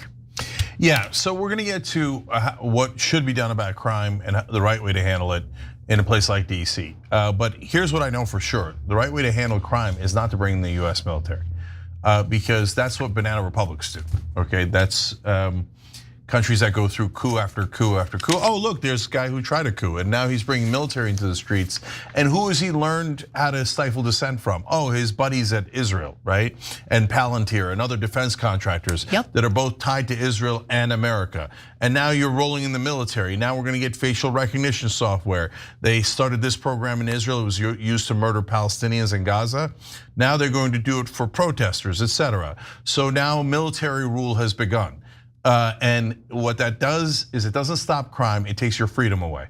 And if you're a right winger, whoever hung a flag that said, "Don't tread on me," brother, this is the tyrannical government you were warning about, okay? And you think your enemy comes at you from the front?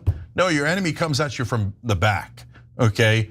So the Republicans that said, "Oh yeah, don't tread on me, watch out for tyrannical government," then now they're rolling out tyrannical government in the streets of our cities, and you're not noticing. So let me explain something, because unlike huge swaths of the left, I'm just keeping it real, I actually do take crime seriously. I know how much it actually harms communities, it hinders the opportunities for children in neighborhoods that are dealing with high crime, and so I do take it seriously. The idea that the National Guard is going to solve this issue is ridiculous, especially when you look at what the crimes are in DC in particular. So they do have a very serious problem with carjackings in Washington, DC.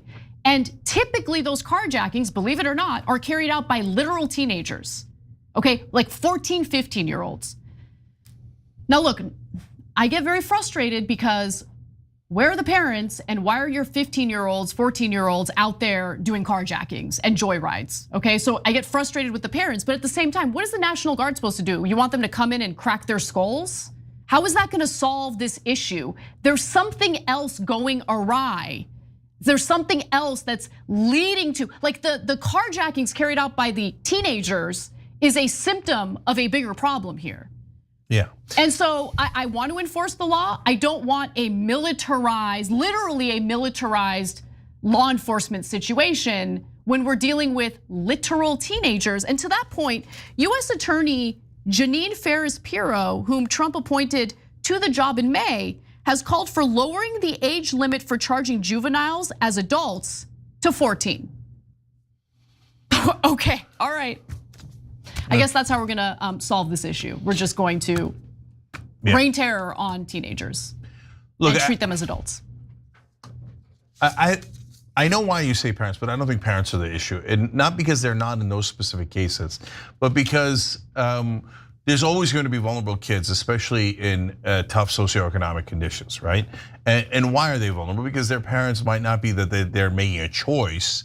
It's that they honestly might, some parents are on drugs, right? Or in very bad situation, or maybe even already lost their homes, etc. So that's not excuses, that's just to say why that kid is in a vulnerable situation. To me, the bigger problem is the crime rings that come in and sweep up all these kids who are in vulnerable positions. Yes, that's what I was trying to get at. Yes. And so, and those crime rings do exist. It doesn't help to say they don't when they obviously do, right? Like, are there gangs? Of course there are gangs. Like, what do you think they do? Quilting? No, they do criminal activity, right? Including carjacking and taking parts from cars and going into stores and taking stuff, as much stuff as they can, on and on and on, right? So when people on the left pretend that there are no crime rings and that crime didn't go up, that doesn't help anybody's cause, because then that isolates you as one, denying reality, and that makes people really angry, because then you're gaslighting them. You're gaslighting them, and then the communities that suffer as a result of the very thing the left denies even exists, they feel desperate and they're looking for literally any solution. And so the pendulum keeps swinging, guys, and that's the important thing to keep in mind as we continue to allow extreme partisans, I should say, to essentially take control of politics in general, right? You're gonna get higher crime as a result of the left denying that it even exists. Then you have the right come in, the pendulum swings all the way back to tough on crime policies. And now you have a militarized situation in Washington, D.C., which, by the way, Trump actually has the right to do this, as sad as I am to say that. He has the right to do this. And so I don't know what this is gonna look like. This, I think, is also gonna be a massive waste of resources. I would be shocked if the National Guard was looking forward to being deployed for this reason. And it doesn't get to the heart of why there is a problem in Washington, D.C. with these carjackings. Yeah, so look, democracy is equipped to handle this. So I'll give you a perfect example. And it doesn't matter if you're on the right or left. In fact, if you're on the left, some portion of the left might deny this reality, but there's no denying it. Like again, don't lose credibility. So here's what I mean. So did crime rise in the major cities? Seattle, Portland, Oakland, LA, San Francisco, New York, Philly, etc. Yes. Between 2019 and 2023, it rose significantly. Now, since then, it's gone down in some cities. Some of that is fishy accounting, but some of that is absolutely real, okay? So then that's great. And by the way, then now the right wing might deny that it's gone down. No, the facts are stubborn things, right? So crime did go up then. And what happened as a consequence? And if you're a Republican and you go, well, that's why we have to bring in the military, because in these liberal cities, nobody's ever gonna get voted out. Well, you're wrong, they did get voted out. They got voted out in Seattle, Portland, San Francisco, New York, etc. All the most, what they called progressive, whether that's true or not true, council members, mayors, etc., got thrown out. In Oakland, the progressive mayor lost by 30 points in a recall election. That is stunning. So democracy works. And what happened in all those cities? They got tougher on crime. But they didn't swing the pendulum to ludicrous proportions like Trump is doing. They didn't have to bring in the military, and guess what? Now that they got tougher on crime, crime is going down. And I say that to both the left and the right, right? The left says no, that adding more cops will never work, except they added more cops in a lot of cities and it began to work, right? Mm-hmm. And then the right says, no, that'll never work, bring in the tanks. I want to live under military rule. Yeah. No, that makes no sense at all. There's a smart, right way to fight crime. It is real and you can fight it. The military is the worst possible way to do it. Yeah, I agree. I'm worried about how this is gonna look, but yeah, it is what it is. This is what he wants to pursue doing. And by the way, there's also a part of me, I just wanna make this last point. He loves shock and awe. He loves to flood the zone with shock and awe. And he has pulled out all sorts of tricks from his little magic hat in order to distract from the fact that he's super fishy when it comes to the Epstein files. Super fishy. Yeah, and you're right, this is another giant distraction. And he knows that some portion of MAGA loves this, right? Yeah. It is so ironic that they fought against tyrannical government. Guys, once the military's in the streets, we then become fully occupied, okay? So already our government works with people with a lot of expertise in occupying people, okay? And so now the military is going to view all the citizens as their targets. They say criminals, but that's not how the military works. The military occupies a zone and they have military rule in that zone, and everyone is subject to it, including perfectly law-abiding citizens. It's a disastrous way to go. Yeah. There's a reason why we didn't have the US military inside America. This is the reason. All right, we gotta take a break. When we come back, we'll talk a little bit about how there's gonna be some funny business with your retirement account thanks to an executive order that Trump just signed. We'll give you the details on that and more coming right up.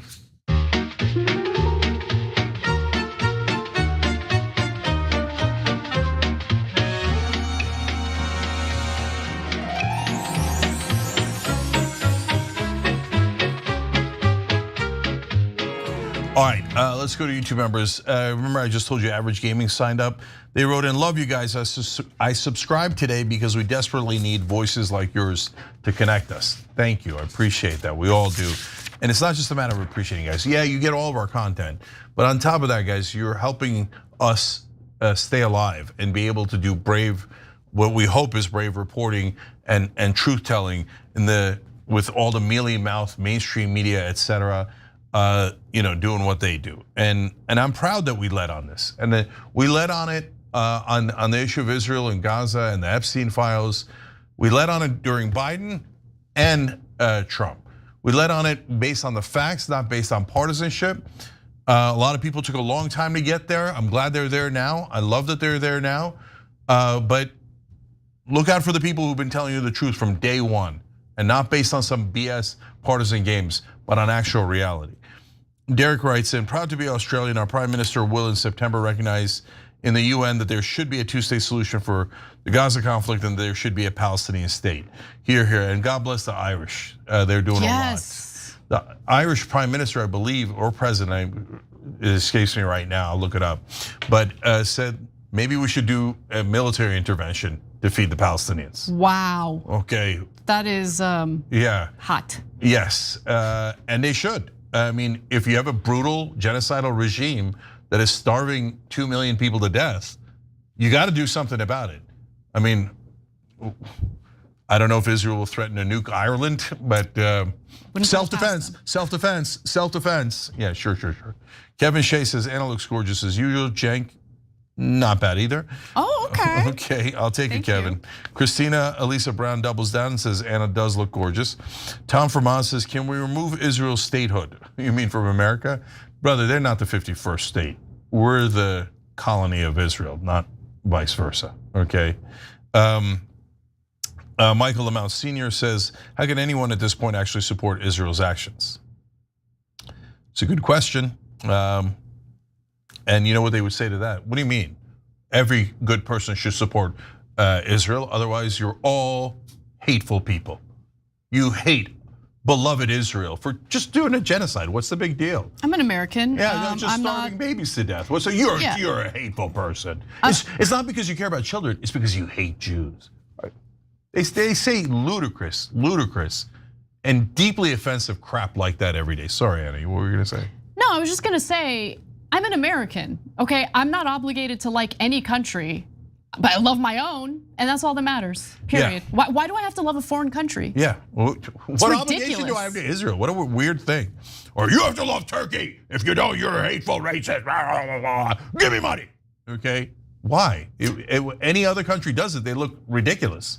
It looks insane. Speaking of Turkey, I'm gonna do a deep dive on the non-peace deal, so-called peace deal with Azerbaijan and Armenia. I want to do a deep dive on that. I'll do it on Wednesday because I want to read the text of the deal and what's actually going to happen. Go ahead, Jake. All right.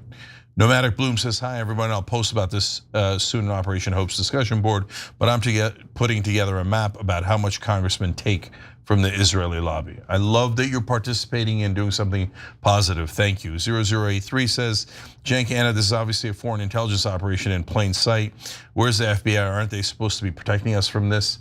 Well, Bongino said it shocked the conscience what he saw at the FBI.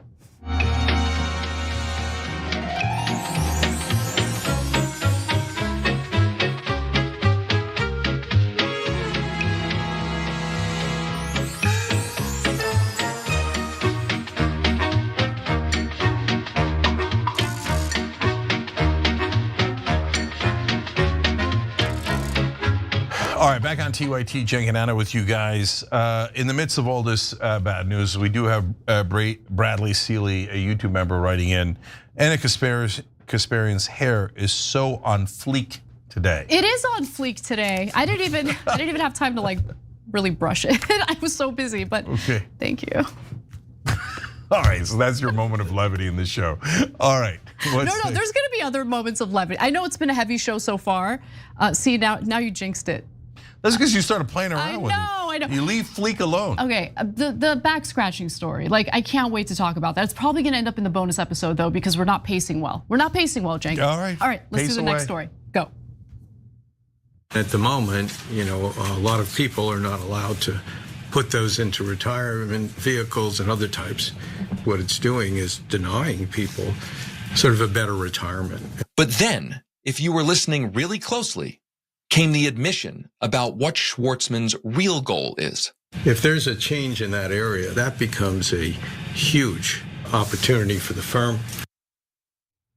Just got a little taste of a Wall Street earnings call dating back to 2017 featuring Steve Schwartzman. If you're not familiar with him, he actually happens to be the CEO of the private equity Goliath known as Blackstone. And thanks to President Donald Trump, who's firmly up the ass of private equity firms, Schwartzman is one step closer to getting that huge opportunity, as he described it, of getting private equity into your 401k retirement account. So look, we'll get to what this all means in just a minute, but first, some important context to understand what's transpiring here. So right now, Americans have little to no private equity investments in their retirement accounts. Currently, fewer than 1 in 10 retirement plans offer any kind of alternative investment option, and only 2.4% make private equity available. And that's because of a law, an important law, if you ask me, that's called the Employee Retirement Income Security Act, or ERISA. Under ERISA, it requires fiduciaries, the employers or plan administrators entrusted with the plans, to act solely in the best interests of employees, which includes choosing prudent investment options. Now, the reason the retirement plan sponsors usually do not make private equity available in their retirement plans is because they are afraid of both violating ERISA and also getting sued.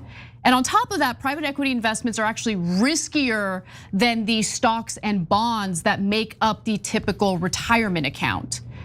Now, let's get to what Trump decided to sign just last week. He issued an executive order that could change the entire status quo. It directs the US Labor Secretary, Lori Chavez DeRemer, to re-examine the Department of Labor's guidance on ERISA, specifically regarding funds that include investments in alternative assets like private equity and crypto, by the way.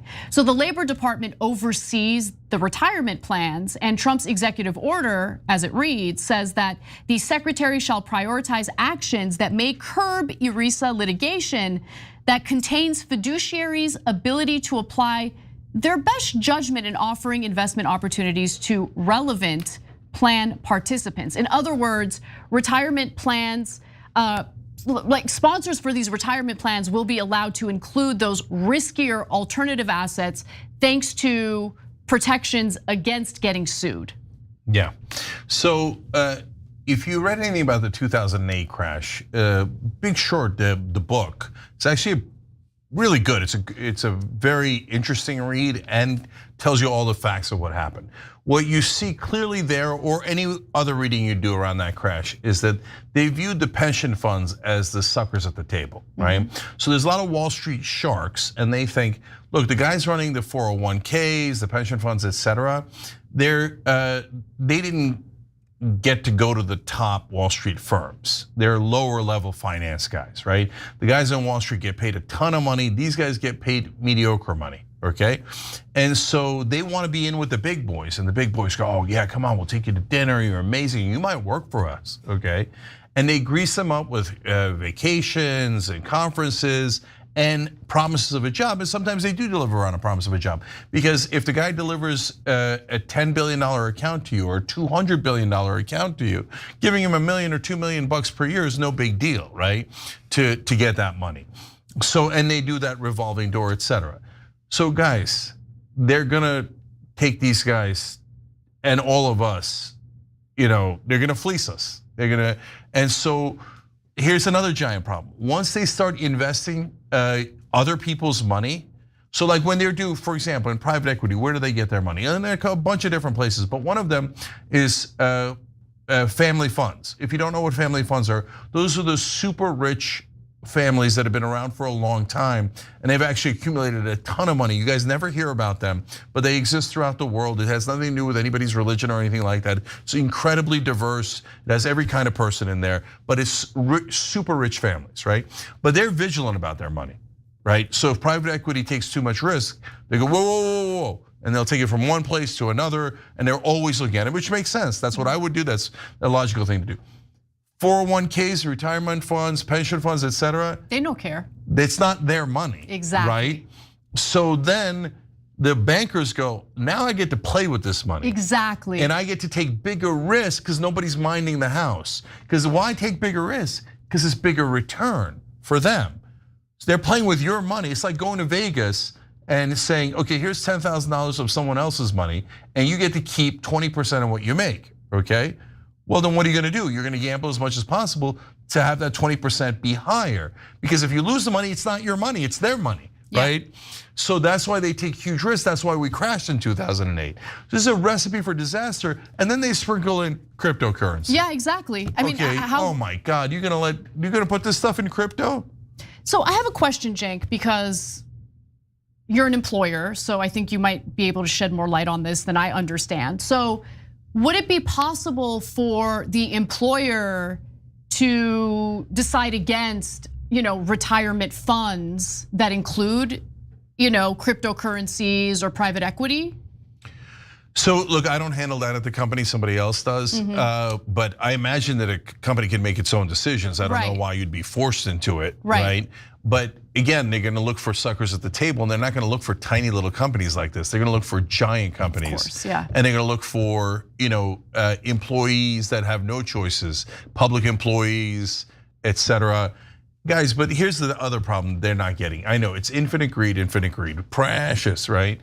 But you lose people's retirement money at scale, and this country's gonna get ugly, okay? I mean, yeah. And they don't realize how ugly it's gonna get because we already feel put upon, right? We all know that the donors control all of our politicians, and we know that the bankers could easily buy off our politicians. Now they buy them off to do this, and they lose our retirement money. Oh my God. There's gonna be a rage that they're not going to be able to contain. And it's chipping away at an important rule or an important protection that we have in our financial system, which is the fiduciary, right? The fiduciary is supposed to look out for the individual who's investing their money, right? It's different from a broker that gets a commission by selling things to a client. So look, Trump is, this is like a prime example of how corruption works. Right, so if you think Trump is looking out for the average worker, this is another piece of evidence proving otherwise. But hey, if you're in a rage after they lose your retirement money, good news, the military's already in the streets. So now you'll be an enemy of the state, and then they could use the military to hunt you down. Yeah, things are bleak. All right, let's do one more story before we take a break. Trump argued in part of a longer social media post yesterday that if the courts strike down his tariff policy, quote, it would be impossible to ever recover or pay back those massive sums of money and honor. It would be 1929 all over again, a Great Depression, he wrote. Would it be a Great Depression for the country or depression for the CEOs that President Donald Trump is trying to do favors for through his honestly increasingly unhinged tariffs policy? Because if you think the tariff policy is about increasing manufacturing jobs in the United States, keep in mind that manufacturing jobs actually went down in the last few jobs reports. And it turns out, no, this tariffs policy is just about essentially getting corporations and various companies to grease Trump so he does exemptions and all sorts of favors for them. So let's get into the details here. Because according to new reporting from the Washington Post, Trump is using tariffs as a tool for more than what we previously knew. He's launching trade wars that will impact the whole country to advance the interests of individual companies, likely his donors. So the internal negotiating document obtained by the Washington Post showed that US officials used the threat of tariffs to pressure other nations to provide concessions for companies including Chevron and of course Elon Musk's Starlink. In Israel, US officials wanted the government not to proceed with any draft regulations or potential plans to force Chevron to sell its interests or status as operator in one of its offshore natural gas fields. And just for reference, Chevron's annual gross profit for 2024 was just $78.87 billion. It's funny, the one time they might stand up to Israel is to back a corporate donor, because it's a donor clash. Yeah. And the oil companies actually give more than Israel does usually, not this cycle, but in normal cycles. That's why they actually get 10 times the bribes that Israel gets. Israel normally gets 3.8 billion a year. The oil companies get $35 billion in subsidies every year. They rob us every single year to give them that money. And then Trump added another 18 billion in oil subsidies. And so they're super powerful. So they could even outbribe the Israelis, which is amazing.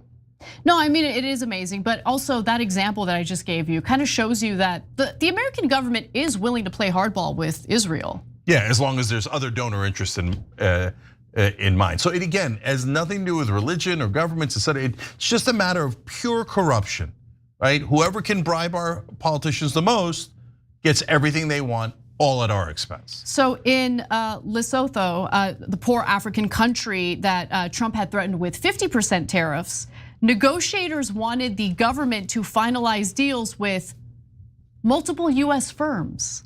Yeah. Oh, is that where the deal making is happening? Not at the White House. Apparently it's happening between governments and US-based companies? So guys, look, this has been around forever. And there's two phenomena that are connected to what's happening today. One is all of our trade deals sucked. Why do they suck? Because they're not written by people who are representing us. We literally have corporate lobbyists write the deals. We've documented it on TYT when all the trade deals were happening and showed it to all the documents to you guys, okay? And so the government hands it off to the corporate lobbyists. They write it. Sometimes they'll forget their name, their company's name on the documents. They give it back, and our corrupt, useless politicians then hand that in as if it's representing the American people, but it isn't. It's representing those international corporations. They're not American companies. Their shareholders are from across the world, their executives are from across the world. So those foreign corporations, there's international corporations, control our government through corruption, right? So that's why our trade deals are terrible and outsource all your jobs. Second phenomenon connected from the old days is that's why we did coups. So we did a coup against the democratically elected government of Iran back in 1953 because they chose to charge us, not us, but American and British oil companies a slightly higher rate for oil because it was the oil of Iran. And they're like, well, if you want to buy it from us, you have to pay at market rates. They're like, market rates, coup his ass. And they did, and that led to a disaster which eventually led to the Ayatollah and that regime that we have now. In Latin America, the reason why some of the countries were called banana republics is because we did a coup on behalf of Dole, a banana company, not on behalf of the American people. We endangered the American people by doing these coups all across the world to help these international corporations because they run our government. That's exactly right. And by the way, this is a headline from January of this year. Chevron donating to President-elect Donald Trump's inaugural committee, spokesperson says. I mean, this is how politics works in America. We have bribery baked into our political system. Now, I want to just give you a few more examples. For instance, let's go to graphic 4. The negotiating document showed that administration officials plan to push several governments, including Taiwan, India, and Indonesia, to increase their defense spending or to buy more US military hardware. Doing a nice little favor for the defense contractors and weapons manufacturers in America, of course. And speaking of defense, the document also made clear that the Trump administration was using tariffs to further national security goals as well. They insisted, for instance, that South Korea publicly support deploying US troops to deter China and North Korea. The US also wanted Seoul, in South Korea, of course, to boost defense spending to 3.8% of GDP, up from 2.6% last year, and to increase its $1 billion plus contribution to cover the annual costs of basing the roughly 28,500 American troops in South Korea. So those are two different things, and I want to split them. Them covering the costs of us providing security for them, that makes sense to me, okay? And I'm not unhappy about that. I don't know why we have to pay for all those bases across all the world. I'm glad we protect a lot of people, including South Korea, but should they chip in? For sure. Forcing them to use our military industrial complex and buy more weapons, even if they don't want more weapons, that's just corruption. And it's not about, threatening high tariffs to increase manufacturing jobs in the United States. That's the important takeaway from this, right? This is essentially a narrative that was used to further serve the interests of corporations. That's it. I mean, that's what I'm seeing here. Yeah, and look, what a lot of people don't understand is this grassroots donors that in American politics, they're generally trying to fight this overwhelming tide. They're almost all good people trying to help, $5 at a time, $200 at a time, whatever they can afford, right? There's some mid-level donors that are good people that are also fighting against this tide. The rest of them are corporate PACs with infinite money and foreign governments with infinite money. And so it's a tsunami. And that's why our government never represents us and never will until we get money out of politics.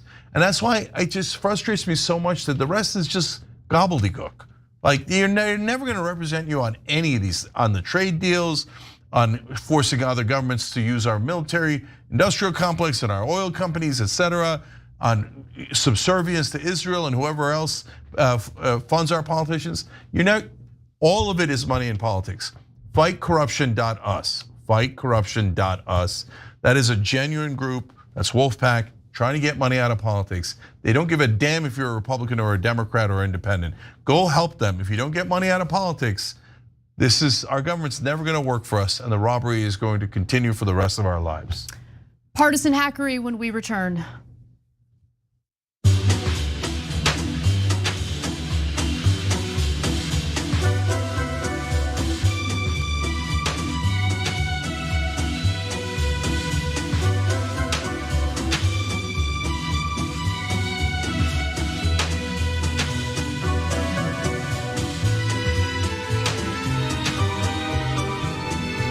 All right, back on TYT. Let me go to YouTube members. Rebecca asked a really good question. Why do we always get these slimy choices for president? Buttigieg, new scum, please.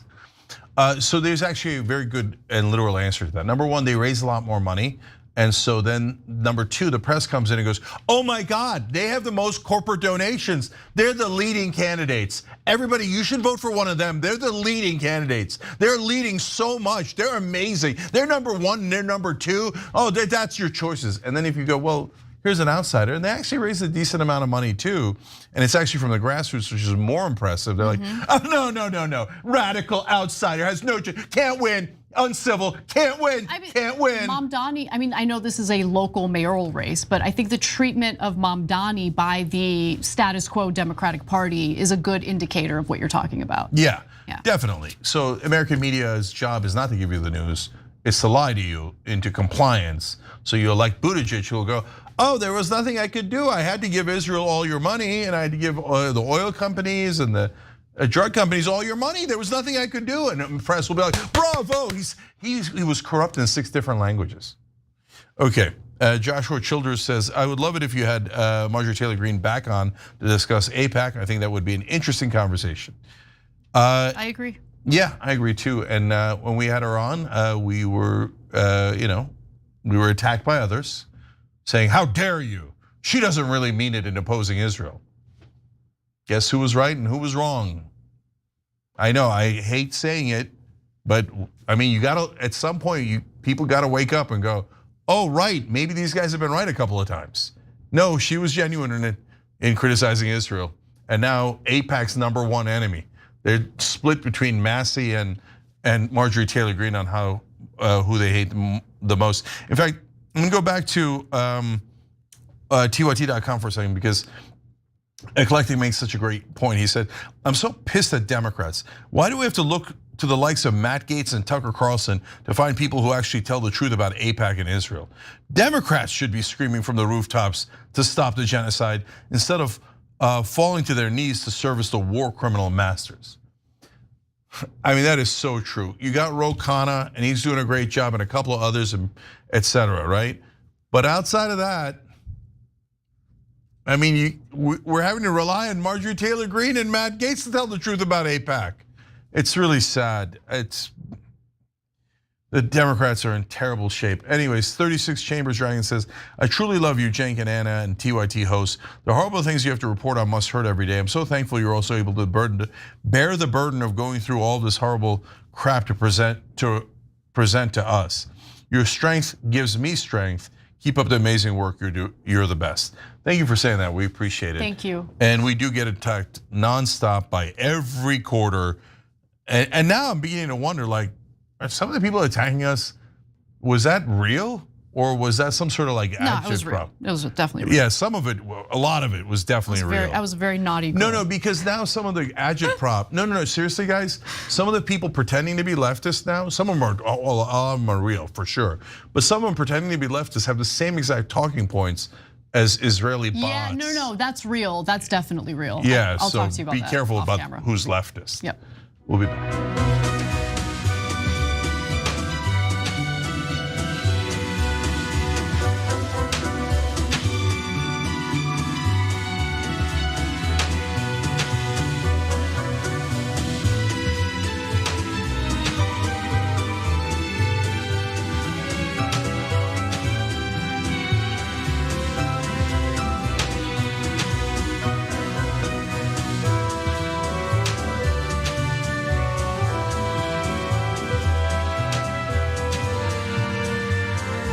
All right, back on TYT, Cenk and Anna with you guys. I'm gonna read one YouTube member comment because it's funny. Mr. Hoppy Bunny wrote in, donor clash sounds like the worst iPhone game.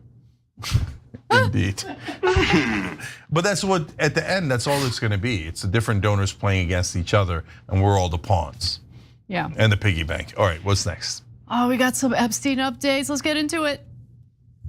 I have to say, Maria, I laugh at the Democrats who are now all of a sudden so interested in the Epstein files. For 4 years, Joe Biden and the Democrats did absolutely nothing about this story. We know that Jeffrey Epstein had a lot of connections with left-wing politicians and left-wing billionaires. And now President Trump has demanded full transparency from this. And yet somehow the Democrats are attacking him and not the Biden administration, which did nothing for 4 years. Silly Vice President JD Vance pouring fuel on a fire that Trump really wants to go away, and that's the unwillingness to release the Epstein files. The weird cover up and the strange behavior from Trump as this story was developing. He just wants it to go away, but JD Vance decided to reignite this issue during an interview with Maria Bartiromo. And he's decided to try to kind of twist this to make it about Democrats. As we've said on the show multiple times, for me, for anyone who's actually paying close attention to this story, this is not a partisan issue. Okay, there's weirdo perverts on both sides of the political aisle who are very likely implicated in this Epstein situation. But the real question is, what was Epstein really about? Who were the other individuals involved in abusing minors? And more importantly, why were there cameras in the Epstein property? Was there a possible blackmail operation that is basically having our elected lawmakers serve the interests of a foreign country as opposed to our own country? These are the real questions. And the fact that JD Vance has brought this up and has decided to focus squarely on Democrats and make it a partisan issue, I think is hilarious. Because we can see through it, yeah. And dumb, because you say, oh my God, if you saw the Epstein files, you see how terrible the Democrats are. Okay, then let's release see them. Then let's see the Epstein files. What's stopping you then? Yeah, I mean, I don't know if you know this, JD, I don't know if you got the memo, but you guys won. Yeah. You're in charge right now. You could release them right now. Yep. So that's why, and there was a pylon after he said this. Both left and right wingers were like, all right, then release it, D-head. So like, dumb. what are you waiting for? So he was asked about the alleged meeting he and other Trump officials were supposed to have last week to talk about their handling of the Epstein case. If you guys can remember, they then denied that they were gonna have the meeting, and then they had the meeting. But nonetheless, he admitted that they did have that meeting, but claimed that the Epstein case didn't even come up. It didn't even come up. He insisted that all Trump wants is to be fully transparent, everyone. Take a look. On the Epstein issue, what the president has said very clearly, because we've had other meetings about that, is that he wants us to be fully transparent and he wants the credible information out there. So we're working to compile the thousands and thousands of documents that are out there for full transparency. For full transparency, okay. Yeah. So before you chime in, I was really happy to see that someone who is on, he's definitely a right winger. He's on the PBD podcast, but he's been really great on this issue. Vinny called BS on JD Vance. Yeah, no, Anna, that's what I was gonna get to. Not Vinny per se, I didn't know that.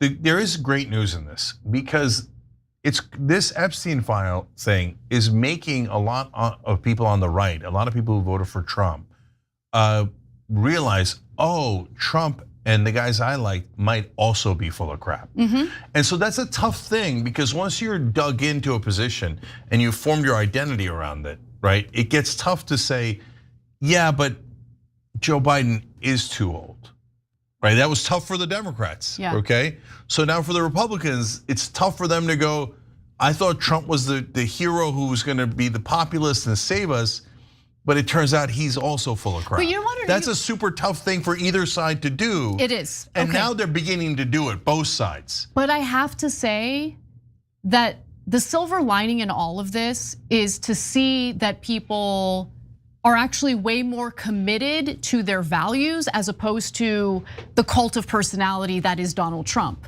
And you're about to see what I'm talking about in this next clip. Here's Vinny responding to JD Vance on the PBD podcast.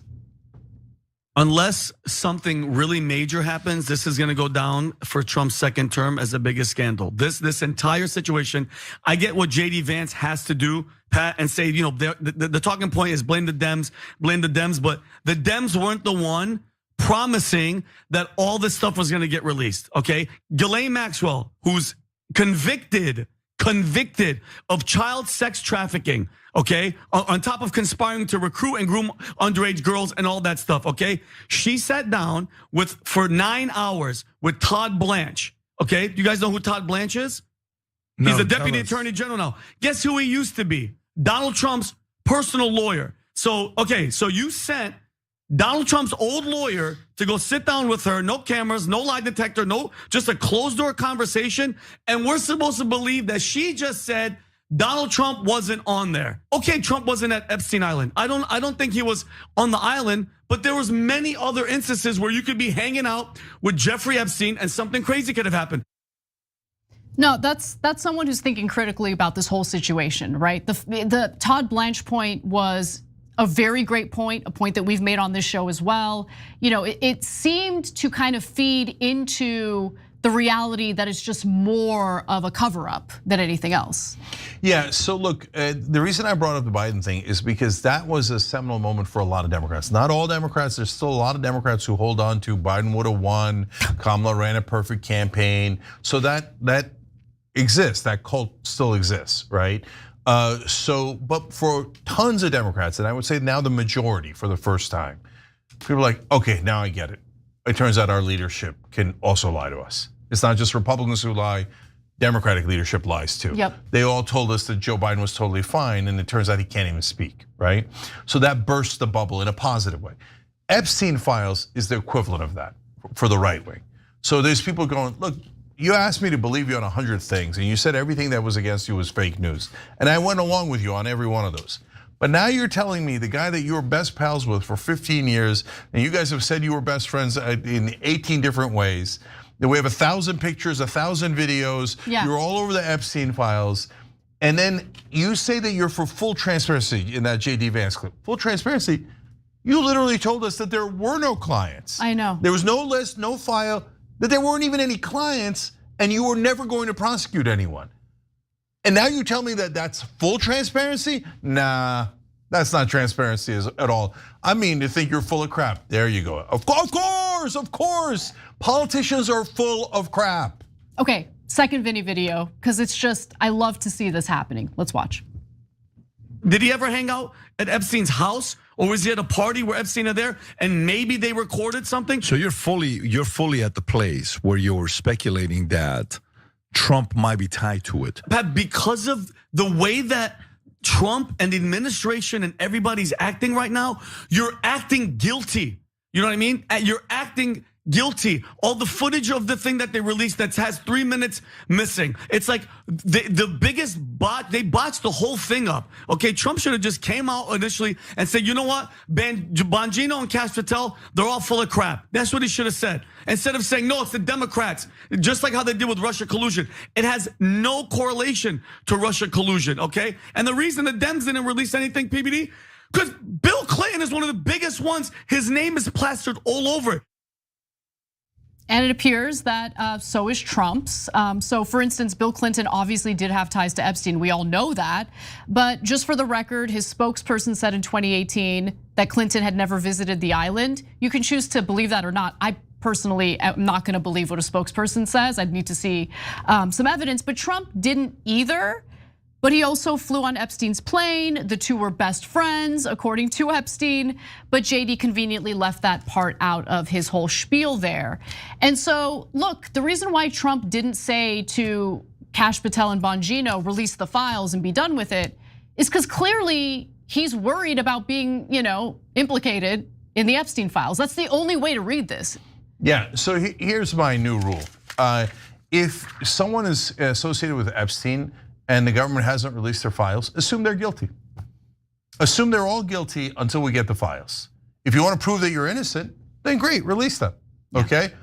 But if both the Democrats and the Republicans don't release them, we have to assume that every Democrat and every Republican on that list is a pervert, child molester freak, okay?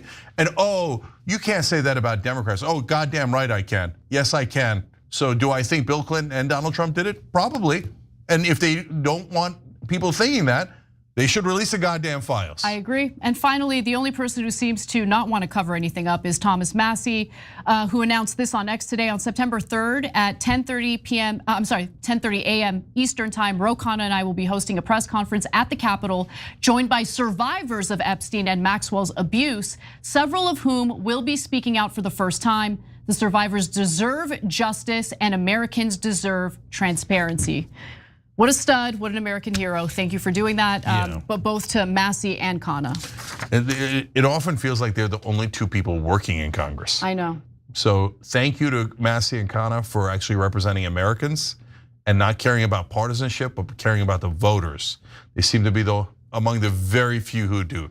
And if, by the way, if your representative isn't acting like that and fighting for you on your behalf, that means they're probably corrupt and working for Israel or any other person or intelligence agency or government official or politicians who are trying to cover this up, okay? Assume guilt unless proven otherwise. Yep. Maybe that'll get the files released. Okay, the bonus episode is gonna be so much fun. Don't miss it if you're a member, and if you're not a member, like, what are you doing? What are you doing? tyt.com/join. We'll see you there.